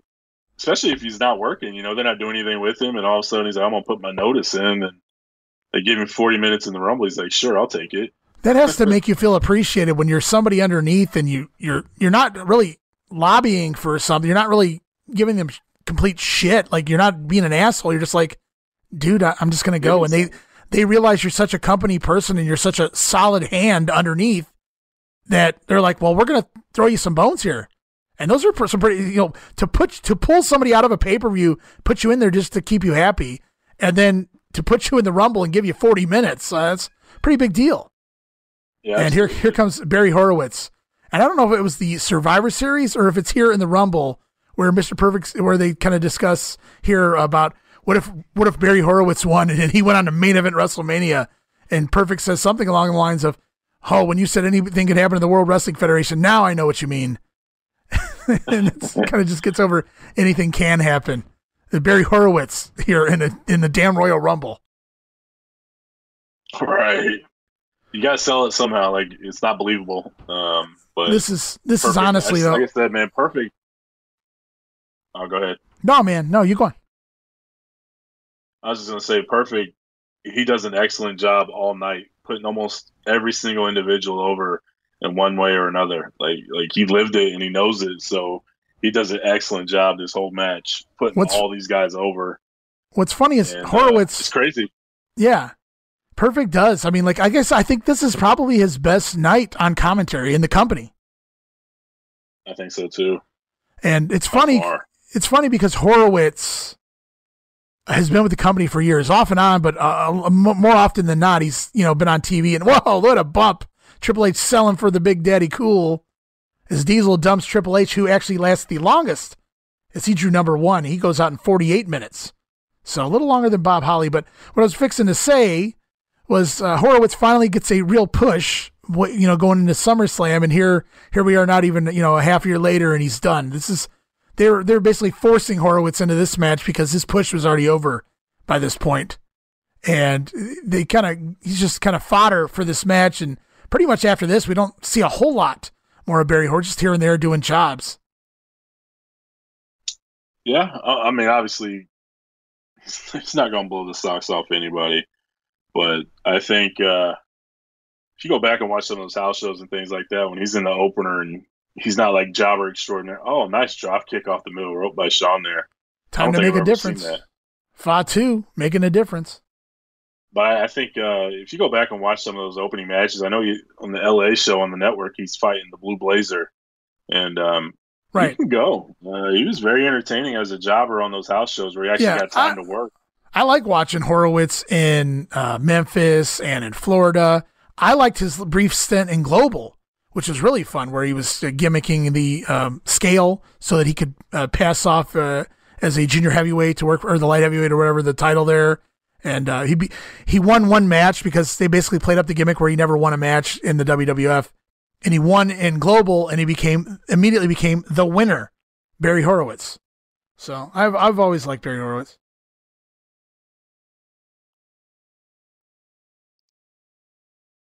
And Diesel now, I don't think they ever really crossed paths again. Steve Austin and Kevin Nash really, up until the NWO came to the WWF, WWE, whatever it was at that point. But here we see what could have been Steve Austin and Diesel in the WWF here way back in 1996. And it's hard to remember that they were even both in the company at the same time because they kind of barely crossed paths Austin in at the end of December and Diesel gone by the spring. And Owen Hart meeting up with his nemesis here, Shawn Michaels. He tried to cripple him. According to Owen, anyway. Look at this spot. Shawn holding the top rope. Owen trying to suplex him out. Now Shawn gonna suplex. Oh, they're both gonna end up on the apron, aren't they? To quote the Gorilla, we're getting down to the nitty gritty, at least in the numbers, not the action. As number 27 getting ready to make his way out, and of course, more men have won with the number 27 than any other number. I don't know if that's still true, but I think it is. I don't know that Dr. Isaac Yankem is going to win the Royal Rumble. Maybe if he had been Kane, it would have lasted a little longer or had a better odds anyway. But Isaac Yankem, pretty much another fodder in this match. Whoa, Horowitz takes the bump to the floor. He didn't last too long, did he? I think, well, there it is. Boom, and we'll probably get a replay of that too. Owen Hart busts out the Enziguri because I'm Jim Ross. The Enziguri to Shawn Michaels in the middle of this match, and that was the move that put Shawn on the shelf for 2 months. It damn near ended his career, damn near killed him. The way they sold it on TV anyway. And Owen going to pitch Shawn out of the match, it would seem here. And over the top rope. No, but the camera misses it because they're too busy showing the replay of the Enziguri. What happened there was Shawn put on the brakes and tossed Owen instead. So revenge from the Heartbreak Kid, who continues to toss everyone out. Everyone meaningful out. Yeah, that was a terrible position for that double feature there because you totally missed what happened. It almost looked like Diesel eliminated Owen after Shawn dug down. Here we go. Steve Austin busting out the Shawn Michaels pose. I love it. I did too. It was great. Little did we know. That's going to be 2 years from now. Yeah, it's hard to think that we went from the ringmaster here to what will become Stone Cold Steve Austin. What are your thoughts on Stone Cold? I know we're going to get through that in the Attitude Era, but do you have those same sort of, I don't know how to word it, but are you a fan? I should say that's probably an easier way to ask. I thought it was probably the best thing they had during that era, probably. And here comes Jannetty in different looking tights. I don't really remember seeing Jannetty in these before. He might have actually paid for a new pair. Fortunately, that wouldn't last long before he goes back to the old Rockers gear with Leaf Cassidy coming in. Marty coming into little fanfare, getting attacked immediately by all the big guys. There's a lot of bigs left in this ring. Yeah, I think they did that on purpose, save some of these fodder big guys for the end of the match just to kind of make it look big. Fatu just super kicking people left and right in this match. We're down to 2 guys left, 29, 30. We know 30 is the dumpster, so the only really unknown, unless you remember all 30 guys and you know who's coming out next, is the number 29, who should be out any minute here, now that Jannetty's in here.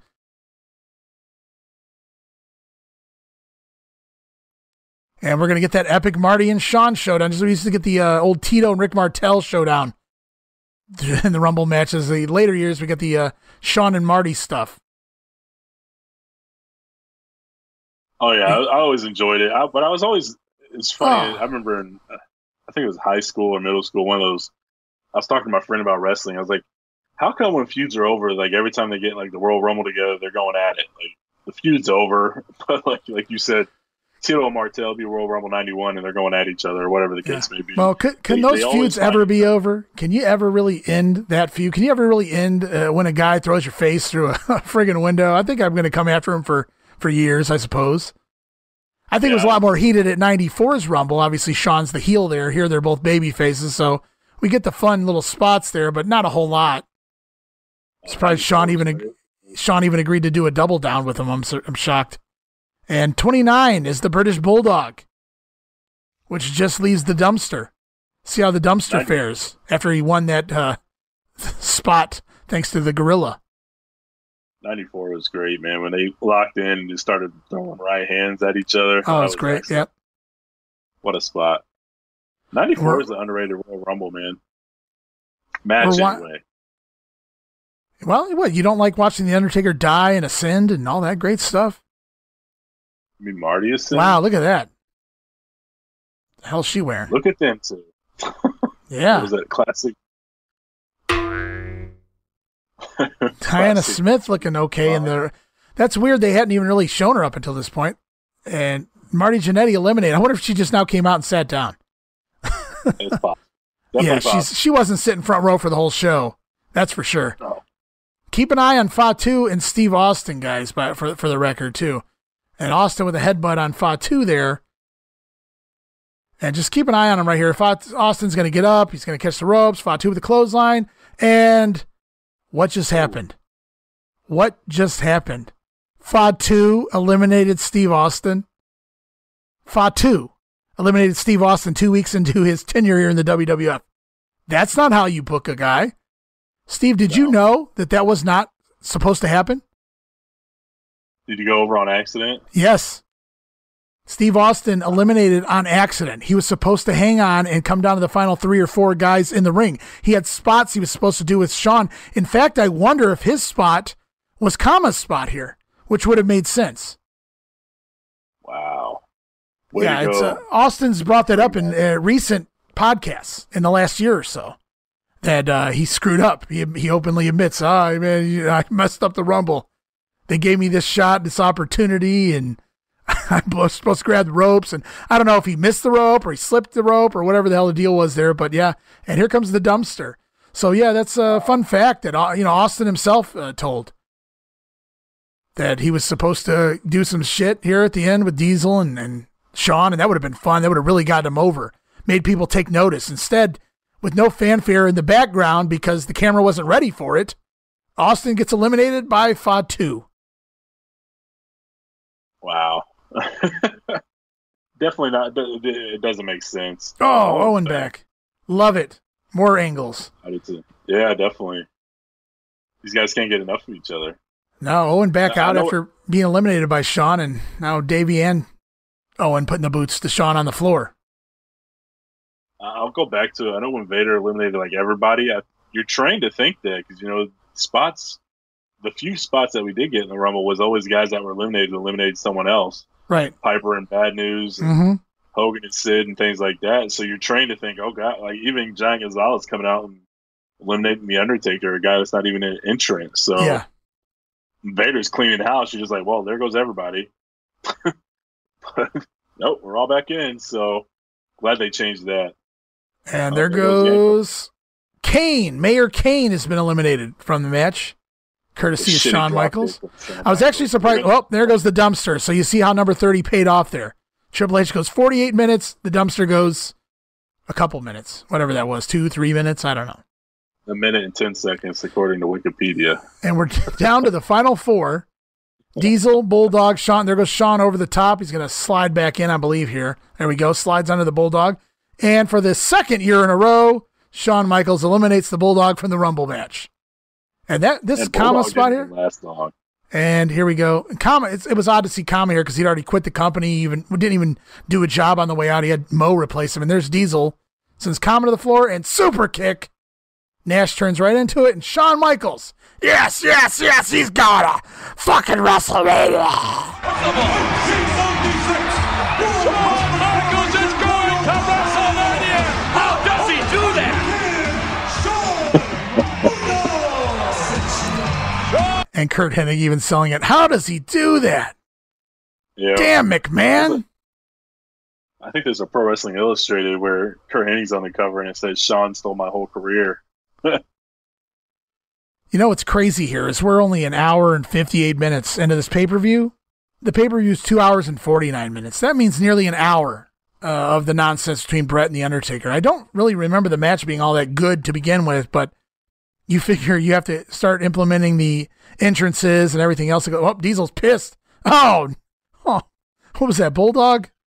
Yeah, poor Bulldog just gets beat up in the aisleway for just being there at the wrong place at the wrong time. Diesel's like, get out of my promo area. I always felt like that made him look like a bitch. It did. You can't really, it did. You can't really believe him after that. No, and that's what's crazy is I don't know who thought that was a good idea. I don't know if that was just Nash being Nash or what the deal was. Nash. I don't think that was supposed to happen. This Bulldog didn't get out of the way fast enough, and Diesel was pissed.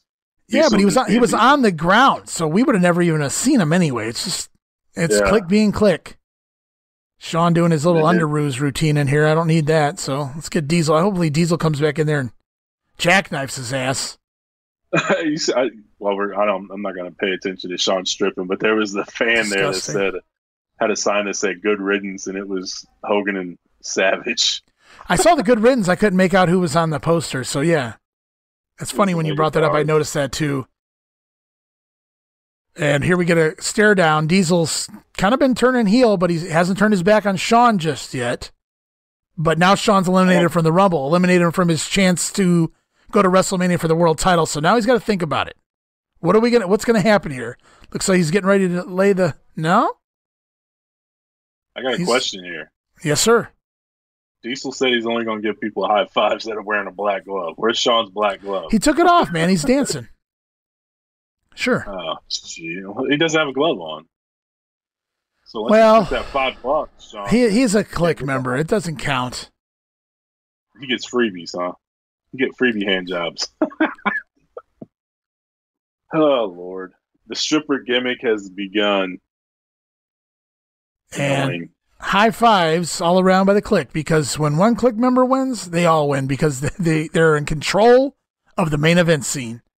And there's Sean super kicking Diesel out and getting the win. So, yeah, I think we saw every single Sean elimination at least twice, except for maybe Isaac Yankem. We didn't get Bulldog either. It was so nice of Sean to let everyone else throw out Duke the Dumpster and Bob Holly and Hakushi and Tatanka. But Sean took care of all the big names. Yeah, you guys can have all those guys. I'm going to dump out like... Let's go through the list here. We got the Bulldog. Isaac I can't remember them all.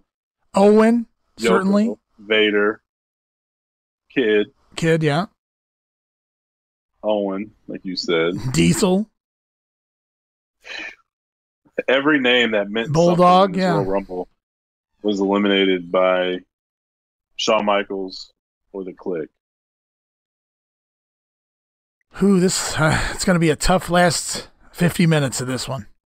Shawn Michaels picks up the win here, and he'll go on to fight either what it looks like to be at this point Bret Hart, who's the current champion, or The Undertaker, and that'll all be decided here in the main event of the Royal Rumble. But I would have much rather seen this close the show. Yeah, it almost makes it feel like his Rumble win's an afterthought. I didn't understand the logic, especially given the finish of the world title match. I really understood it even less. I don't know if that was Bret politicking. I should go on last because I am the champion. You lousy hyena. But I just... That must be a Hart family thing, because I'm reading the Stampede book, Pride and Passion, and I think Bruce Hart tells a story in there, and he's like, they're flocking like a bunch of hyenas. So I'm wondering if it's a... Well, hyenas were probably prominent up there in the Calgary area. Maybe it's a common thing. Pack of hyenas. Well, when I think of hyenas, I think of the Lion King. Pack of hyenas, man. That's all. Laughing hyenas, baby. I thought we would get a video or a promo or something here, but it's straight to the Undertaker's entrance, huh? Oh, maybe, that's a good call. Maybe they did edit something out there. I'm not sure. It didn't seem like it, but it's possible. It has to be a cut. Sean just all of a sudden just disappears. And is that what, see, I was watching, but I was kind of tuned out at the same time. So.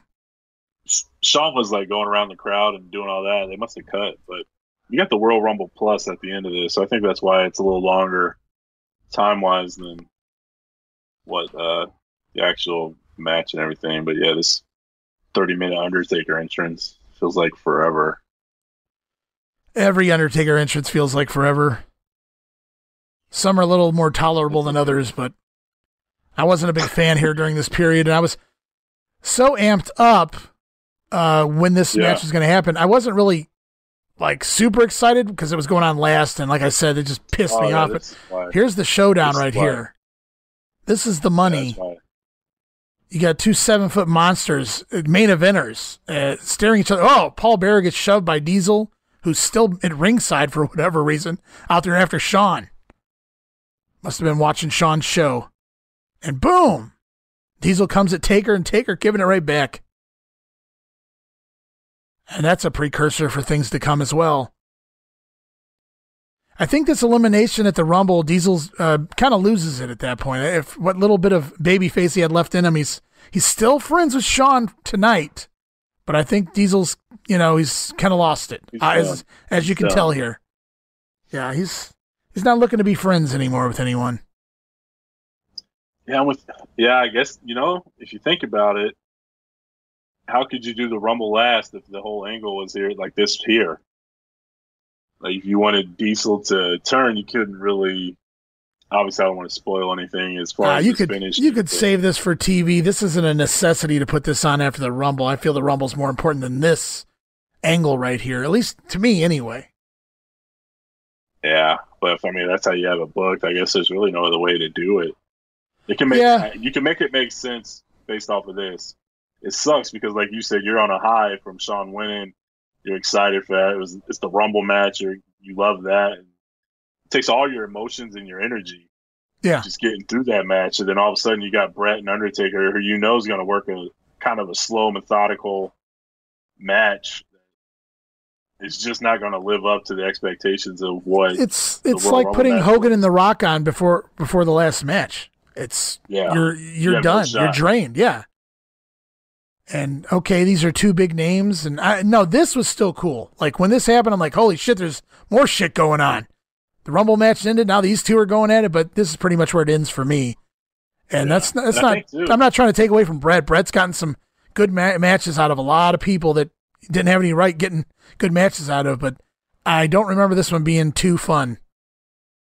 Yeah, I don't think they do it again because I feel like I think they realized or learned right here that no matter how great of a title match you have, held by the entrant 10, 11, it's going to be forgotten about, So you might as well just put the Rumble on last and be done with it. I think, there are other Rumbles, though, where they do put the world title on last again. So it's... 98. 98 is one of them. The casket match. Yeah. So maybe I don't know. I don't like it. Yeah, I'm not a fan. The whole show should be built around the Rumble. That's my belief anyway. Yeah, these three, 97 is too. Sid and Shawn. Yeah, I remember they did it for a little window of time. And then when they went back to the way it was supposed to be, I was happy. Because, if you look at it, these matches, they're probably decent to a degree, but... Right. If you go to the Royal Rumble 2000, I love the street fight with Cactus and Triple H. But no matter how great that match was, it still has its place and you still enjoy it, but you also get the Royal Rumble right afterwards. So you always can get excited for the Rumble. So no matter how emotional or whatever the match is, you still have some left for the Rumble always. That's always the thing. So, and hey guys, shame on me for never giving a timestamp during this show, but it's just been boom, boom. There's no downtime on this show at this point. So now that we finally have some going into the world title match, let me just give everybody a quick timestamp real quick. We're at 2 hours, 7 minutes, and 29, 30, 31, 32 seconds. And Brett giving his glass out to that fan. There's a Shawn Michaels all over shirt in the crowd too. There it is. That's the money right there. Who would have thought that shirt's $500 now, or whatever the case may be? I wish I had thought that. I wouldn't have ripped the damn sleeves off of it when I was a teenager. The white Bret Hart shirt with the pink lettering that says Bret Hart all over it, and then his face is on the cover or on it. Yeah. I seen somebody on Facebook selling it, and it has a little rip in the sleeve in the pit area, and it looks a little worn. But he wants $450 for it, and I'm just like, my God, it's the original tag, man. For a friggin' t-shirt, man. Unbelievable. Yeah, tell me about it. Taker trying to strike quick, a little faster than usual here in the Bret Hart match. And Undertaker, this is another one of those, people always think about the Undertaker reinventing himself, going from the dead man to the biker, back to the dead man. He even did the little devil gimmick there during the Attitude Era. They don't really realize, though, the evolution of the character during the dead man gimmick. He started doing more wrestling holds here in 96. The Mankind stuff really got him going, to be honest with you, as far as actually picking up the pace in the ring and doing new moves and things. But let's not forget, go back to Mark Callis and in the NWA and things. He was capable of doing a lot more than he ever did here in the WWF. Just think about when he first debuted as The Undertaker, some of the things he was doing, the nimble things he was doing, jumping over the top rope and all these things a guy that size doesn't necessarily need to do to get over. And obviously it was quick for Vince to tell him that. Yeah. I think it's the match with Tugboat? Isn't there a match with Tugboat where he's kind of flying all over the ring? Yeah. Sadly, Tugboat was the first guy The Undertaker was paired with on the house shows. So that's how he got broken in. And if you watch the early WrestleMania 7 event, or if not event centers, the reports, that was the match. The WrestleMania 7 match, Tugboat and The Undertaker. And after like a week or so, it got changed to Jimmy Snuka. So they were actually doing that match in preparation for WrestleMania. And instead, I think we actually end up getting it on the march to WrestleMania.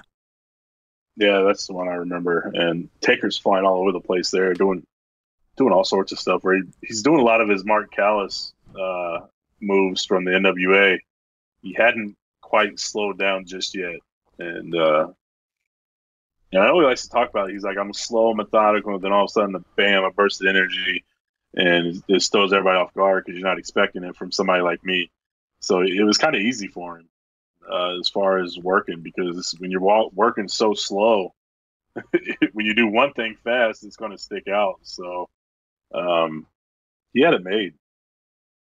It's just it's crazy to think of all the injuries he's suffered, and he spent a lot of his early years in the WWF anyway, not really having to do a whole lot in the ring. I mean, and I'm not trying to take away from him. That's just what the character called for. Clearly, he was capable of doing more than some of the other guys. Certainly, a lot more than Kevin Nash could do physically. But he didn't. He just didn't have to do it. I think he even said that in his Broken Skull sessions, where he was talking about how he wanted to go out there and fly around and show everybody what I can do and how athletic I am. And it took him quite a bit of time to accept the fact that he's not going to be that guy. Yeah, and the character got it. He got the character over because he was so good at the character. But just think, and it would have been a completely different dynamic. And I don't even know if it would have gotten over as long, because he would have got over like hell if he could have continued working that style as The Undertaker.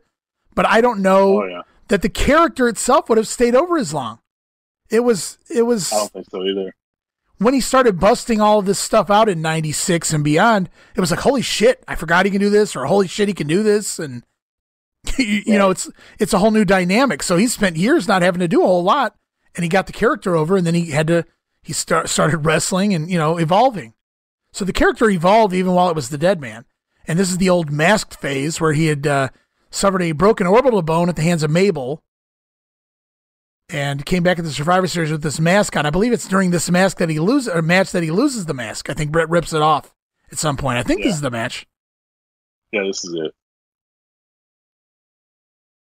Yeah, it's just, I don't know, man. It's crazy to think.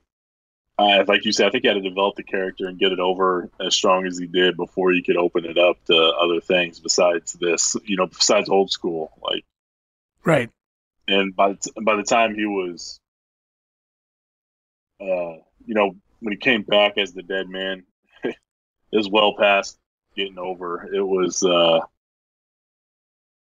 he could do whatever he wanted, and they're going to buy it. It didn't matter. So, but thankfully Mankind comes in, because he kind of saved the day for Undertaker, because it opened him up to a whole new world of, violence and brawls and everything else. And I think it really helped, because he was kind of getting stale here, and he was working all these monsters. And well, that's what I was going to say. What a year he had, and I don't mean that in a good way. In 1995, he basically chased his urn around for the duration of 1995, working the likes of IRS, King Kong Bundy, Mabel, Kama. Not a fun year. You're not going to get a good. I'm not going to take away from Mike Rotunda's technical skills. And we've seen Rotunda, at least back prior to the IRS character, have some good matches. He can have a decent match. But as the IRS character, I don't know that I ever once uttered the sentence, man, that was a great IRS match.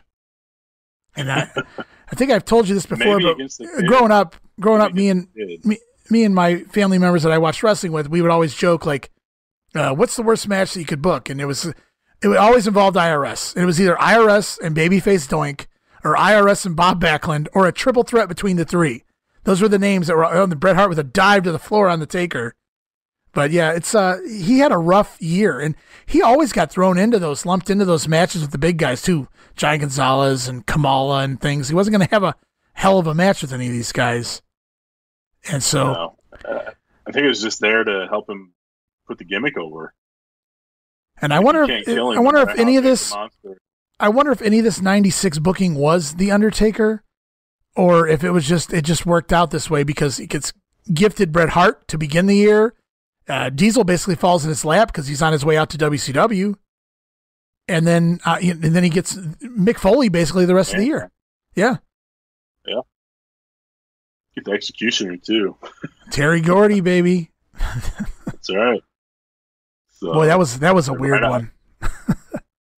Can't wait to get to that one. But no, yeah, I'm with you, man. He got lucky in this year. He's like, finally, something where I can actually work and move around and not be stuck with a lumbering guy that I can't even pick up and stuff like that. Like, you're basically limiting him. Right. He's gone almost all of 94. And then 93, he spent the whole year feuding with Giant Gonzalez. Very few people are going to survive that. I mean, if he wasn't so strong when he came in, doing Giant Gonzalez and then being gone would have killed most people. And then you come back and you're just stuck with these guys all of 95. Boom, boot to the face of Bret there on the floor. Yeah, this is really his first real wrestling match, the first real wrestling opponent that you can really work with and have a decent match that I can think of off the top of my head anyway. In a long time. Yeah. And he's working over Bret here on the floor, and like I said, the Diesel stuff just kind of fell in his lap. Diesel was getting ready to go to WCW, and by WrestleMania it was clear who was going to go over. But I was actually shocked that Diesel stuck around.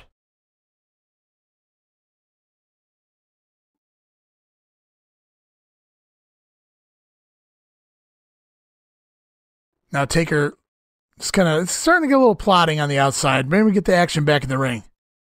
No, not quite yet. Bret, nice bump by Taker over the steps to the floor out there.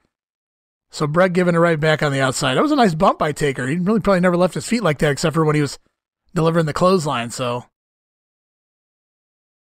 it was always interesting to see Bret work these big guys and take them down to his size, so to speak. Diesel and Undertaker and really even Yokozuna when Yokozuna could go.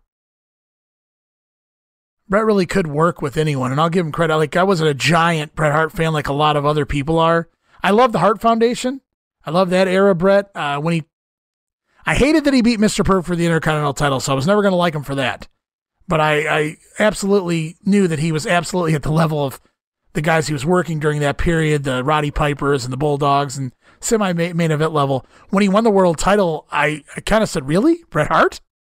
Like, it was just a shock because he hadn't been pushed as a main eventer ever in his career at that point in the WWF. But it worked out, and he got over, and obviously all the shenanigans happened with Yoko and then into Hogan in 93 and kind of set Bret back as far as that goes. But him and Lawler still were the most entertaining thing probably on the TV during that run. So he worked with a little bit of everybody. And here, you talk about Undertaker's 95 and the big guys and the lazy, lame guys he had to work too. Bret spent most of the year waiting for this main event push again. He worked with the underneath guys, trying to get them over or have good matches with them. Worked with Hakushi, of course, Lawler again. But he also worked with Jean-Pierre Lafitte on an In Your House. He worked with Isaac Yankem, tried to help get Yankem over a little bit there. Of course, that didn't really work out, but it's not like a wrestling dentist is going to get over. And Bret going to the leg of the Undertaker, which makes sense. And Taker being forced to sell a ligament. That's another new facet of the Undertaker's career, actually selling body parts. Though up until now... What's that? I was going to say, I bet you both of these guys are happy to see each other on January 21st. I'll tell you that. Breath of fresh air for both of them. Yeah. I mean, at least Brett's back in the main event picture. He gets the world title, and The Undertaker. Neither of these guys, I don't think in 95 either one of them saw the main event picture. Brett, not until Survivor Series anyway. Yeah. Well, he was at the Rumble. They had the Rumble match. Right. Okay, yeah. Diesel, yeah. But yeah, he started in the main event and shit all year. Bob Backlund at WrestleMania and whew, what a trend. I'm glad we missed that, on the Monday Warfare show. Oh yeah. Yeah, I'm glad we missed a lot of things in 1995 on the Monday Warfare show. In fact, like I said before, if the Monday Warfare show had to start in the beginning of 95, I don't know if I could have ever made it. I don't think so either. I think the fate and the way things work, it was almost a perfect time for Nitro to debut because it kind of woke up a sleeping giant. I know it took a while for sure, but going into 96, I feel like WWF was making a turn and they're changing some things up and they're forced to do some things. So yeah, there's certainly things on the card still that aren't exactly great. Like the tag division never really gets going, if you ask me, and there's some other things too, but there's always going to be a couple of decent matches on the show now, and you didn't always get to say that before. Yeah, and characters are coming and going, people are coming and going, more edgy, things like that. You can see it coming.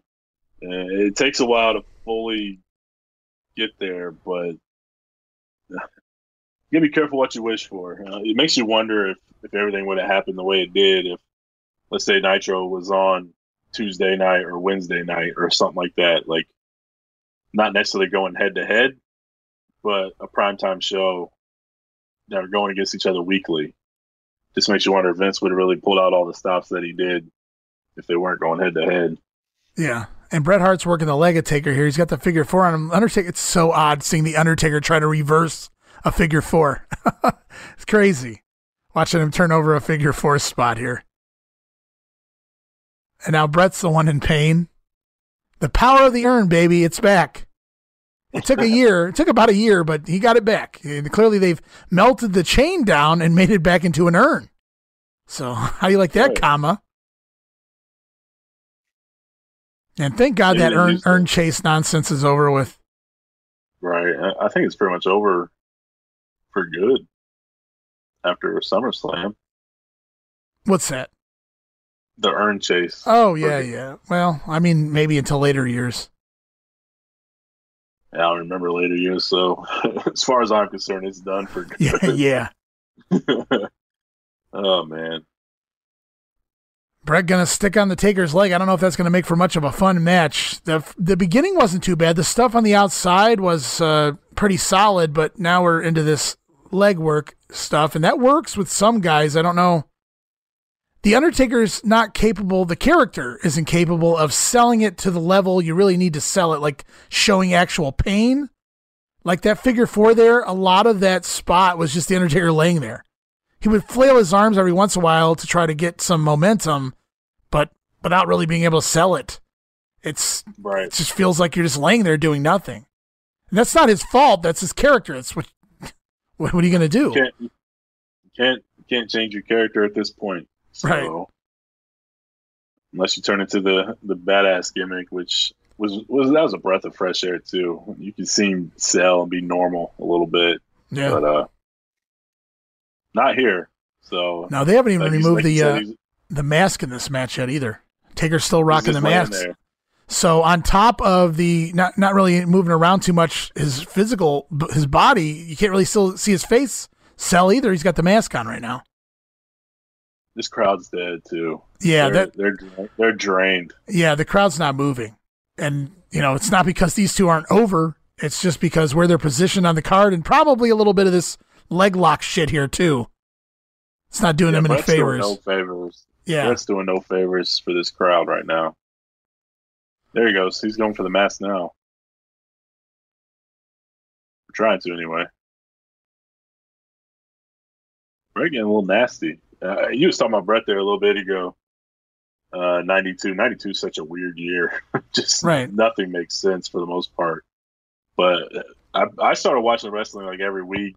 93, first episode of Raw, whatever reason, I didn't really watch a lot of wrestling. I knew about it and I talked about it all the time, and I rented the tapes leading up to that, but consistently watching week over week, it was always Raw, and that was pretty much all I watched. But so Brett being the champion at the time, and I remember getting all the pay-per-views. The first one I got that I remember WrestleMania 7 getting it, but the start of my fandom started at Royal Rumble 93, so him in the main event with Razor and stuff like that.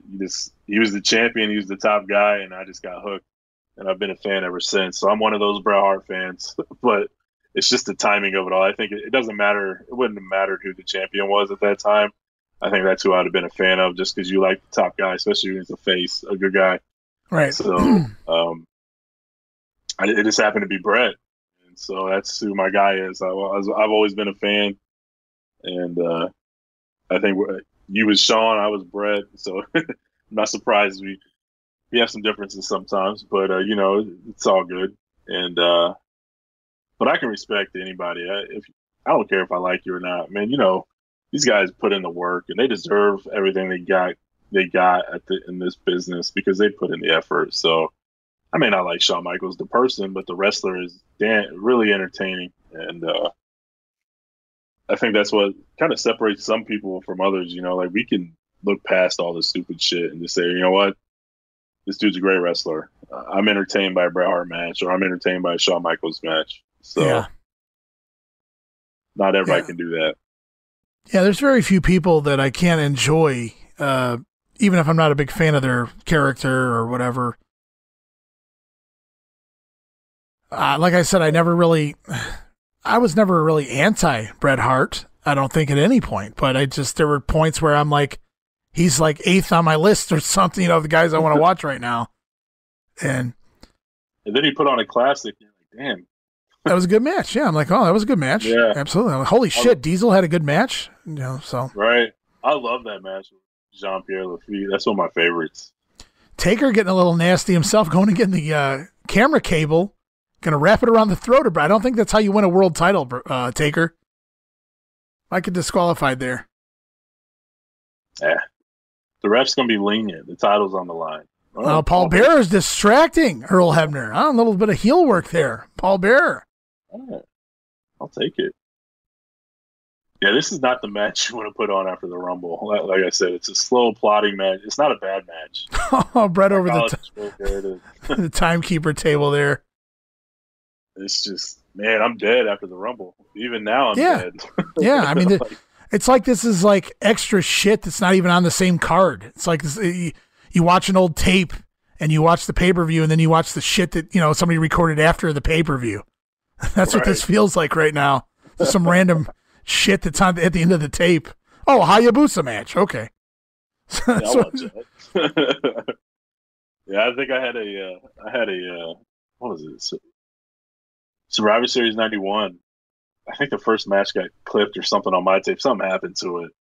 But after that, it was Wrestle War 90, Wild Thing. And I always watch Survivor Series and then stick around. And what's funny is I think the Survivor Series recorded over the Wrestle War because it picks up at the, I think it's the Midnights of the Rock and Roll Express.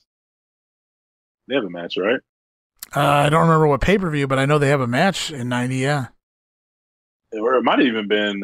had to be before the Bash because Midnights worked the Southern Boys. I'm not trying to get away from what we're watching right here, but yeah. I think it's actually, you know what? It actually starts with the Freebirds of all teams. Oh, I think man. It's Pillman and Z-Man.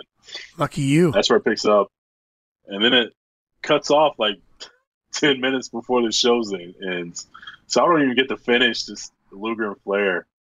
I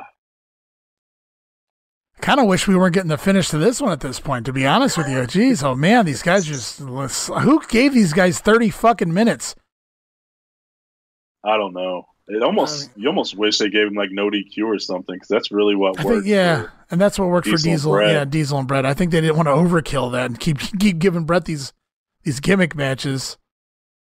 But really, they kind of play outside the rules anyway, as best they can, while not getting disqualified here. Bret right now just rocking Taker against the post there. Like you said, it's weird seeing Undertaker sell. Yeah. Used to brawls and fights and things like that. But he's actually working a wrestling match, and again, it's not bad. It's just it's bad, Steve. These leg locks are bad anyway. Maybe not everything else. Tommy Rich match. No, Brett is working the leg. Tommy Rich uses an arm bar. Completely different. Different limb. That's about it. Well, Brett also is applying several different leg locks, not one long arm bar.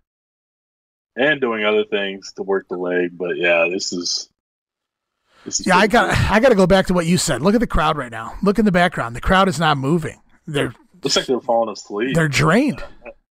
Those people are leaving. They're like, I'm done. Think about how excited the crowd was during the Rumble match. That was just, not even 30 minutes ago or whatever. That when Shawn won, the noise the crowd was making even then, at the end of the Rumble match. And just start counting. Look how many people have their arms crossed and just talking to their kids or whatever. There's like six people. No cell phones here really in 1997. Well, the cell phone existed, but you weren't using it unless you had a lot of money. Because per minute, oh my God, sure weren't using it at a wrestling show. Yeah, no. Here's Taker. Yeah, he's still got the mask on, and he's driving the mask into the face of Brett. Looks like right there. There's that big F you to Hogan. Undertaker drops the leg. Not even selling the leg here, and drops a leg. Come on, Taker, stick with the storyline. There's even a Bret Hart fan, dead center right there, and she's not even doing anything. She's a kid. So well, there's not much to do right here. I mean, it's just there's not a whole lot going on, and it goes on too long. And again, it makes you question. I mean, other than that whole Diesel and Taker confrontation situation, which could have worked into TV tomorrow. Yeah. I don't know the necessity of it being here on the pay-per-view. I mean, it looked cool, but it wasn't necessary for on the pay-per-view. I just don't get why the Rumble wasn't last. It's mind-boggling. I don't know if that was a Brett thing. Like I said, I know Brett was like, I'm the champion. I should go on last. I don't really know. My match against the Taker should go on last. I don't know, man. I can see him trying to get one up on Shawn, but by this point, they don't really have any heat. So I don't. Yeah, I don't think it had anything to do with Shawn. I think it's just Brett. I'm talking like this really happened. I don't know if it did, but. Knowing Brett, it's very possible. Bret Hart rocking a DDT. Oh, I thought Brett was going to do a kip up there. I was like, get this shit out of here. But no, he back rolled over on top of Taker for a 2 count. Yeah, it looked like he was looking like he was going to try to kip up. I'm like, get the hell out of here. He can do it. I've never seen him do it. He's never done it? I have no idea. Twice. I have no idea, but there's the beginning of the 5 moves of doom. Taker sits up from the well, maybe back then. Taker sits up from the leg sweep. So let's see how many more times he sits up from these 5 moves of doom. It's funny, like tying this into current product. Vince, I think Meltzer's been on the record saying it now recently that whenever ratings are bad, Vince goes to the monsters because that's what he knows. And it's kind of funny, 95 kind of was in the tank. They're going against Nitro. And all of a sudden, you got Undertaker and Diesel squaring off with each other. So he's going to the monsters. And I almost feel like that's why 95 was the failure. It's because he went to the monsters. He went to Mabel and put him with Diesel. And that didn't work out. And I don't know. I mean, you could argue both ways, I guess. That was great. Was great. That was really good. Brett goes up for his elbow. And Taker starts to sit up, and Brett gets down, but Taker falls back down, so Brett jumps back up and hits the elbow anyway, and gives the thumbs down. He looked deflated, too. Like, man, come on, stay down. Yeah, Taker was like, all right, I'll sell for it. All right. Hit the spot. Let's go into the finish here or something, which they're not. No. I think we got another 10 minutes of this. Oh, man, at least. There's 16 minutes left in the show. Well, you got the Royal Rumble Plus coming. Oh, so is that on here? 5 minutes. See, I didn't pay for the Royal Rumble Plus, so whatever that was on DirecTV or something. The Encore or whatever. The Encore? Well, no, you're right. The pluses were free. I was thinking of the Roddy Piper era with the No. With the Encore Plus. No, the Royal Rumble Plus is like Right. We have And we have like 5 extra minutes of the show. Let's make it look like we're staying long. Yeah, and I hadn't seen that in so long. I totally forgot until you brought that up. I'm like, holy shit, that was a thing. That was another thing they just started right around this period. They did it in your house with the Taker Diesel. Yeah, in the back. Yeah, I think it was the first time we ever saw it. Yeah, I think so too. So we got that. So that's the saving grace here. We don't have 16 minutes left of this match. Thank God. Brett's going to his trusty corner post there where he always likes to take the turnbuckle off. So we talked about this being not a no DQ match, but they've used cable cords and ring posts and steel steps, and now Brett and that's another funny thing. We saw Paul Bearer distract Earl Hebner earlier so the Undertaker could choke Brett with the cable, and now Brett goes over and removes the turnbuckle. So both guys are resorting to heel tactics, whatever it takes, so to speak, to keep the championship belt. And now I think the mask comes off right there. Brett doesn't like what he sees. He sees the Undertaker. Put it back on. He should have handed it back to him. Put it back on. I'm sure Taker was happy to get rid of that thing. You look like a lousy hyena. And Taker reverses. You need to cool it on the hyenas, man. We're going to hear that almost every Raw. I know. 97. I know. Warfare show. Well, whenever me and my familia used to mock Brett, that was our go-to word. So, and boom, it still is between me and my brother. And Taker into the exposed steel, and I don't see how Hebner doesn't see this. He's actually pointing at it, so he does see it. He's just letting it fly. Oh, it's the Undertaker. He can take at least 2 of those. He doesn't know what happened to the turnbuckle pad. Yeah, but you can't use it. But you can't use it. Brett knowingly used it. Cheating. Damn it. Damn it, Hitman. Lousy cheating hyena. Yeah, at least they're not on the ground with leg locks anymore. At least we're on vertical base here. At least we got some action. Uh-oh, Taker's looking for the tombs. Wow, that was really fast. The way he got him into that. And boom! Just like that out of nowhere. No real comeback, no really big flashy anything. Just catches Brett and the crowd's looking. The crowd moves for the first time in 20 minutes, at least. And he goes for the cover. 1, 2, and Diesel shows up and yanks Earl Hebner out to the floor. You motherfucker. You made me watch this shit for 30 minutes. You could have ran in 28 minutes ago, you piece of shit. Leave it to Kevin Nash. Is the ref already up? Yeah. He's got to disqualify. Yeah, he's over there. There's a dude in the front row that was so pissed off that Nash came out because Taker should have won. So explain to me how that's a disqualification. Diesel came in and grabbed the referee and threw him out. He didn't touch anyone. So who did he really, interfere on the behalf of? Is that what they do? I don't know. I was thinking it was a DQ and Taker gets the win here. My guess was I'm not here. Never mind. I'm not even going to do it. No, we're not even going to talk about it. I don't know if you've seen the sign with the kid walking through the crowd, but tell me. Say they definitely were not confiscating signs back in '96. And Diesel gives the bird. Here we go. And literally an FU to the Undertaker, and that'll set up WrestleMania. And here comes Taker right out after it. He just cost the Undertaker. I don't know how he cost the Undertaker the title. I mean, he cost the 3 count, but I don't understand the finish, because that is the Undertaker going over by disqualification. So I guess you could argue it was because he stopped the referee from making the 3 count, but at the same time, he never really attacked either guy. He never really showed a side, so to speak, even though he kind of did. So Hebner should have let the match keep going. If he let the match go after all the cheating and bullshit that was going on, that shouldn't have stopped it. Wasn't it just a year ago that we had blatant interference from several wrestlers and they kept continuing the match? And here Diesel pulls on Hebner and the match is over, and maybe this was Earl screw jobbing the Undertaker and helping Brett out, so that way we make up for when he screws Brett over a couple of years from now. Oh man, that long-term booking, buddy. Yeah. But It was me. It was me all along. How did you like Austin Theory busting that line out, huh? I read about it. Didn't see it.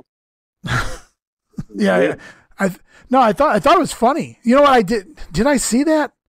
Did I flip past there and happen to hear it when he said it? What's that? Wasn't it War Games? Yeah, you're right. You're right. And here you go. Here's your Royal Rumble Plus. So we cut away there. Vince was like, get it off this shit as fast as you can. What we got here? I'll listen to Gorilla here for a minute.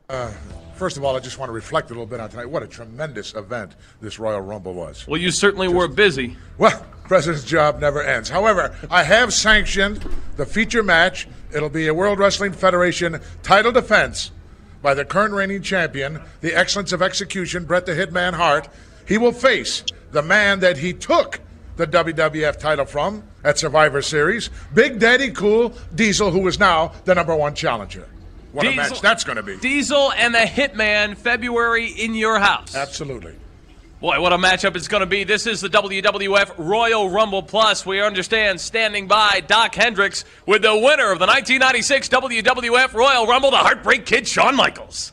Thanks, Todd. I'll tell you, I'm standing here with the one, the only, the charismatic Shawn Michaels. Congratulations. A lot of tense moments, but Shawn, the one goal that has eluded you is one step closer. I've completed phase 1. The Heartbreak Kid and his clique. You know, back in medieval days, back when the dinosaurs were running around, lots of stuff used to run wild, but that don't happen anymore. The coolness of the clique is going to run, not wild, but rampant in the 90s. HBK. We don't need to hear Shawn, every word of Shawn here, but, you know, he's not going to run wild like Hogan. Obviously, another jab at the Hulkamania there, Steve. Yeah, in ancient or medieval times, is that what he said? When dinosaurs ran wild? Well, you know, that might play into medieval times because wasn't Hogan wearing a mask and all that sword shit and everything a few months ago? Oh, Lord. Don't remind me. I try to forget that stuff. And I'm telling you guys, these are great, these pay-per-views that we do. And hopefully you guys stuck around for this. And it's not even over yet. We still got a few minutes left in the pay-per-view itself. But hopefully you guys really enjoyed this watch-along we do. I know we've been doing the NWA 89 watch-alongs, but this is kind of a different year, a different era, a different promotion. We've never done the WWF on the Grenade yet anyway, up until now. So this is kind of a different look at what we do and things of that nature, and really ties in to the Monday Warfare show. Really encourage everybody to go start listening to Monday Warfare, The Battles Within, because like I said, we talk about all the Raws, all the Nitros, all the backstage bullshit, the politics, and everything going on behind the scenes, as well as everything on TV, and of course those ratings.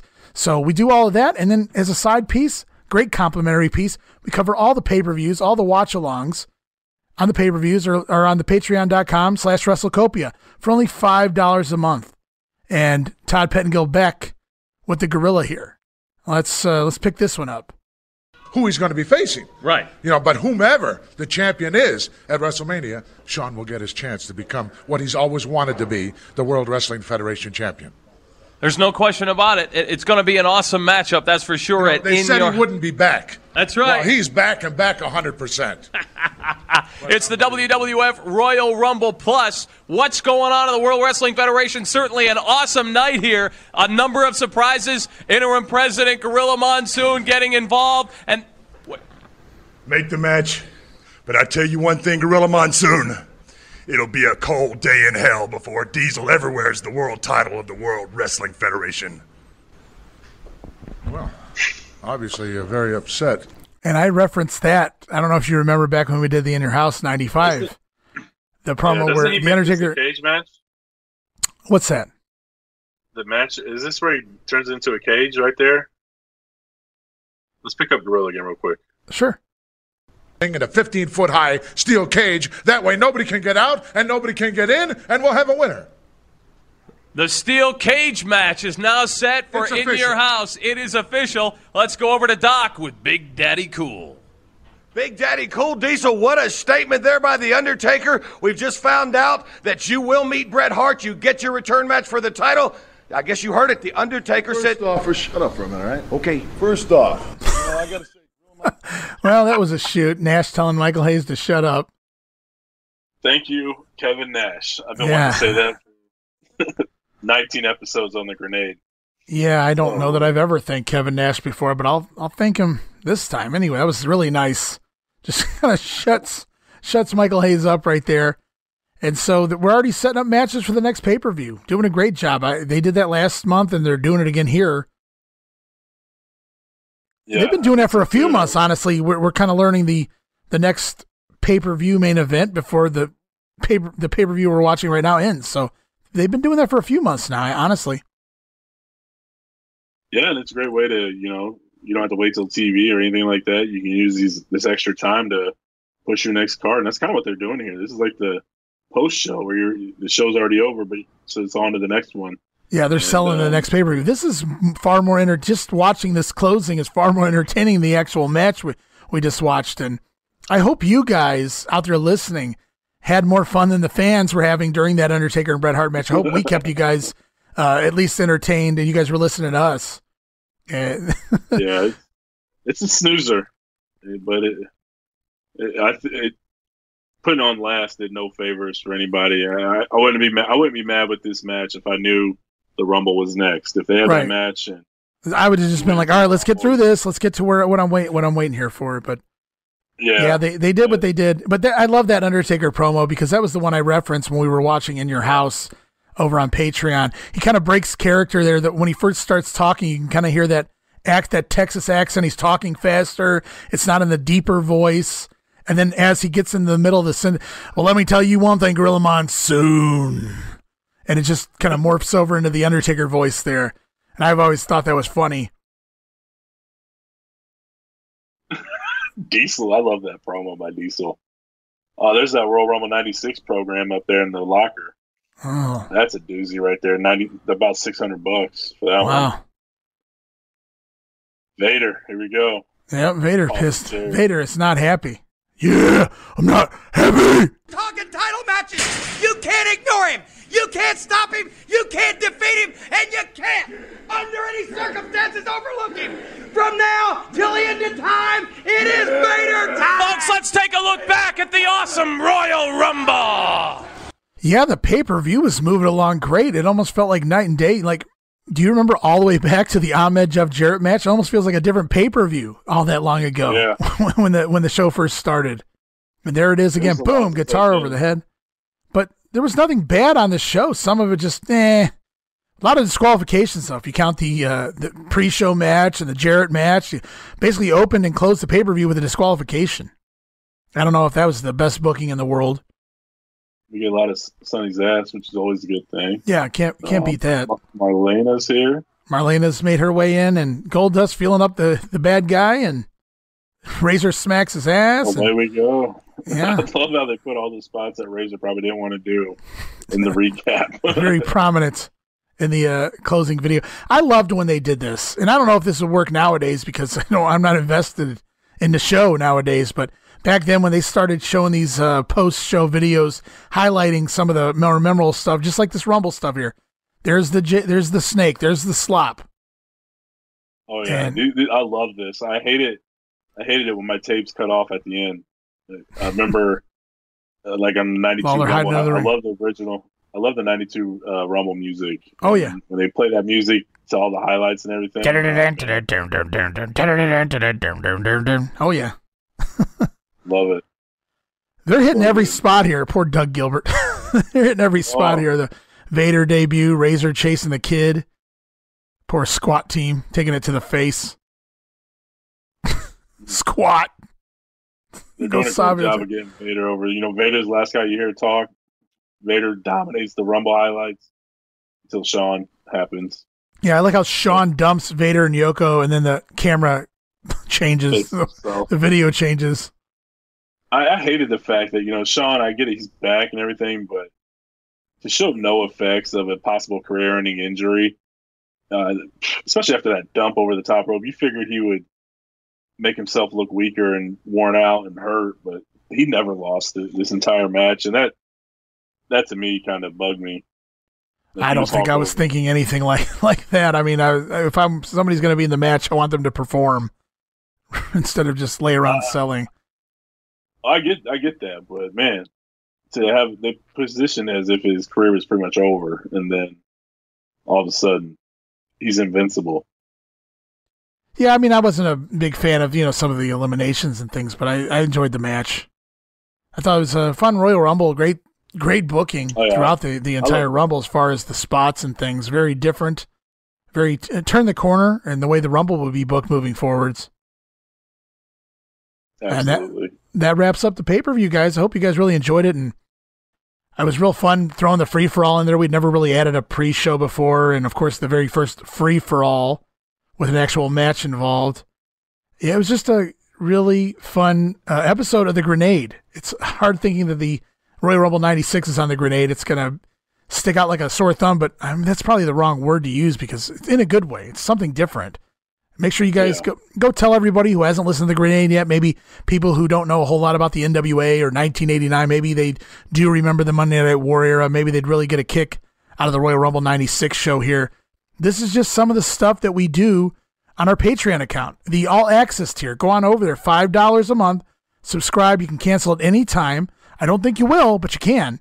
And it gives you all of our watch-along series, everything we do. Like I said, Coliseum videos. Right now we're doing a bunch of the best of the WWFs, all of the 95, 96 pay-per-views and beyond that coincide with the Monday Night War.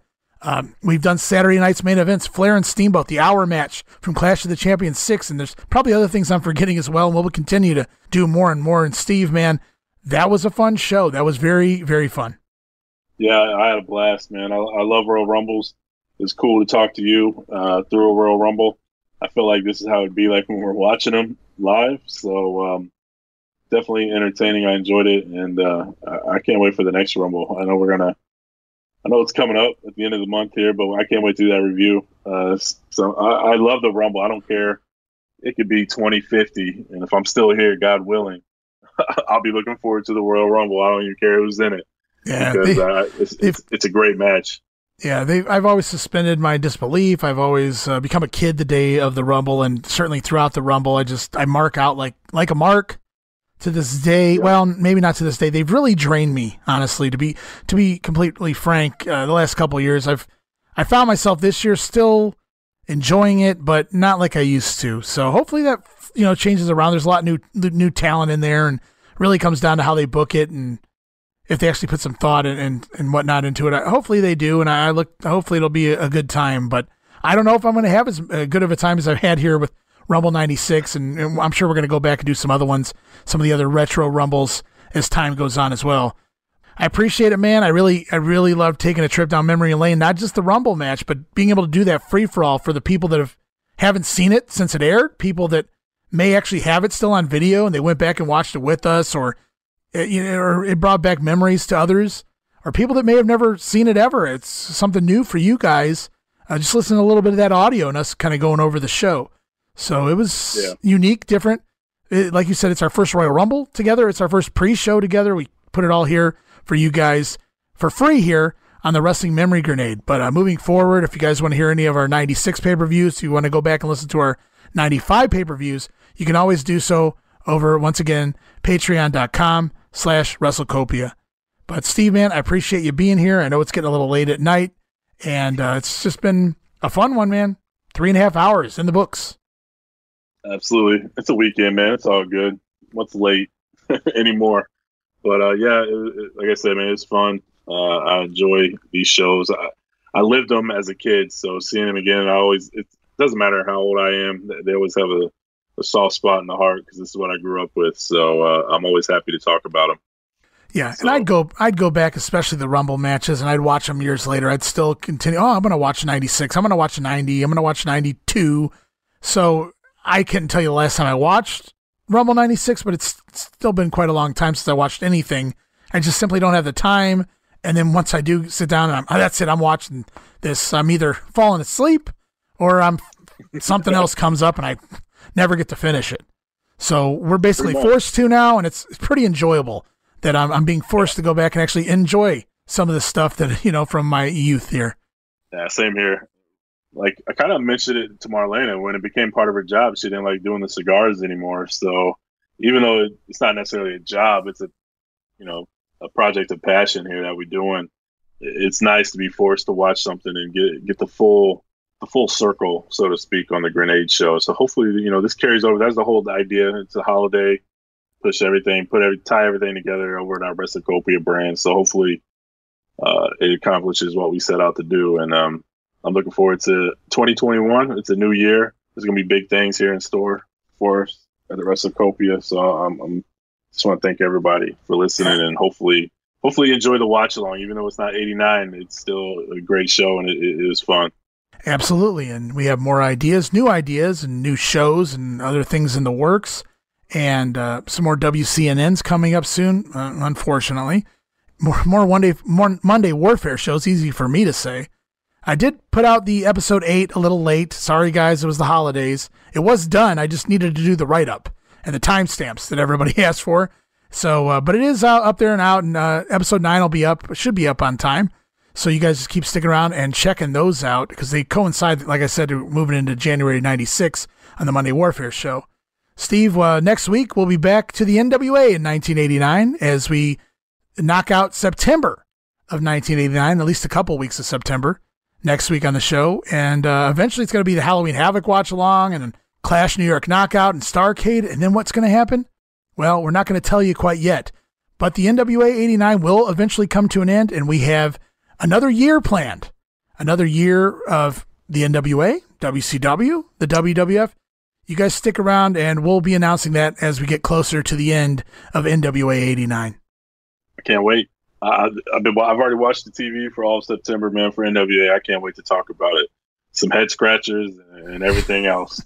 But lot to talk about. I'm ready to get back into the swing of things. Yeah, I've been scratching my head for fucking 9 months right now with the NWA. So you're not wrong. I don't think it's going to stop until, I know the Iron Man tournament's coming up, so I'm scratching my head through the end of the year. And it's going to be what it's going to be when we get there and beyond. I think we're going to take off now, Steve. We've kept the fans' attention long enough with the Royal Rumble, and it's just our ideas for next week and things. So leave them hanging, and you guys check us out again next week. We're going to be back, like I said, with NWA September 1989. We're going to talk all about all the things going on in the fall, Ric Flair, the new Booker, and all that good stuff. Thank you once again.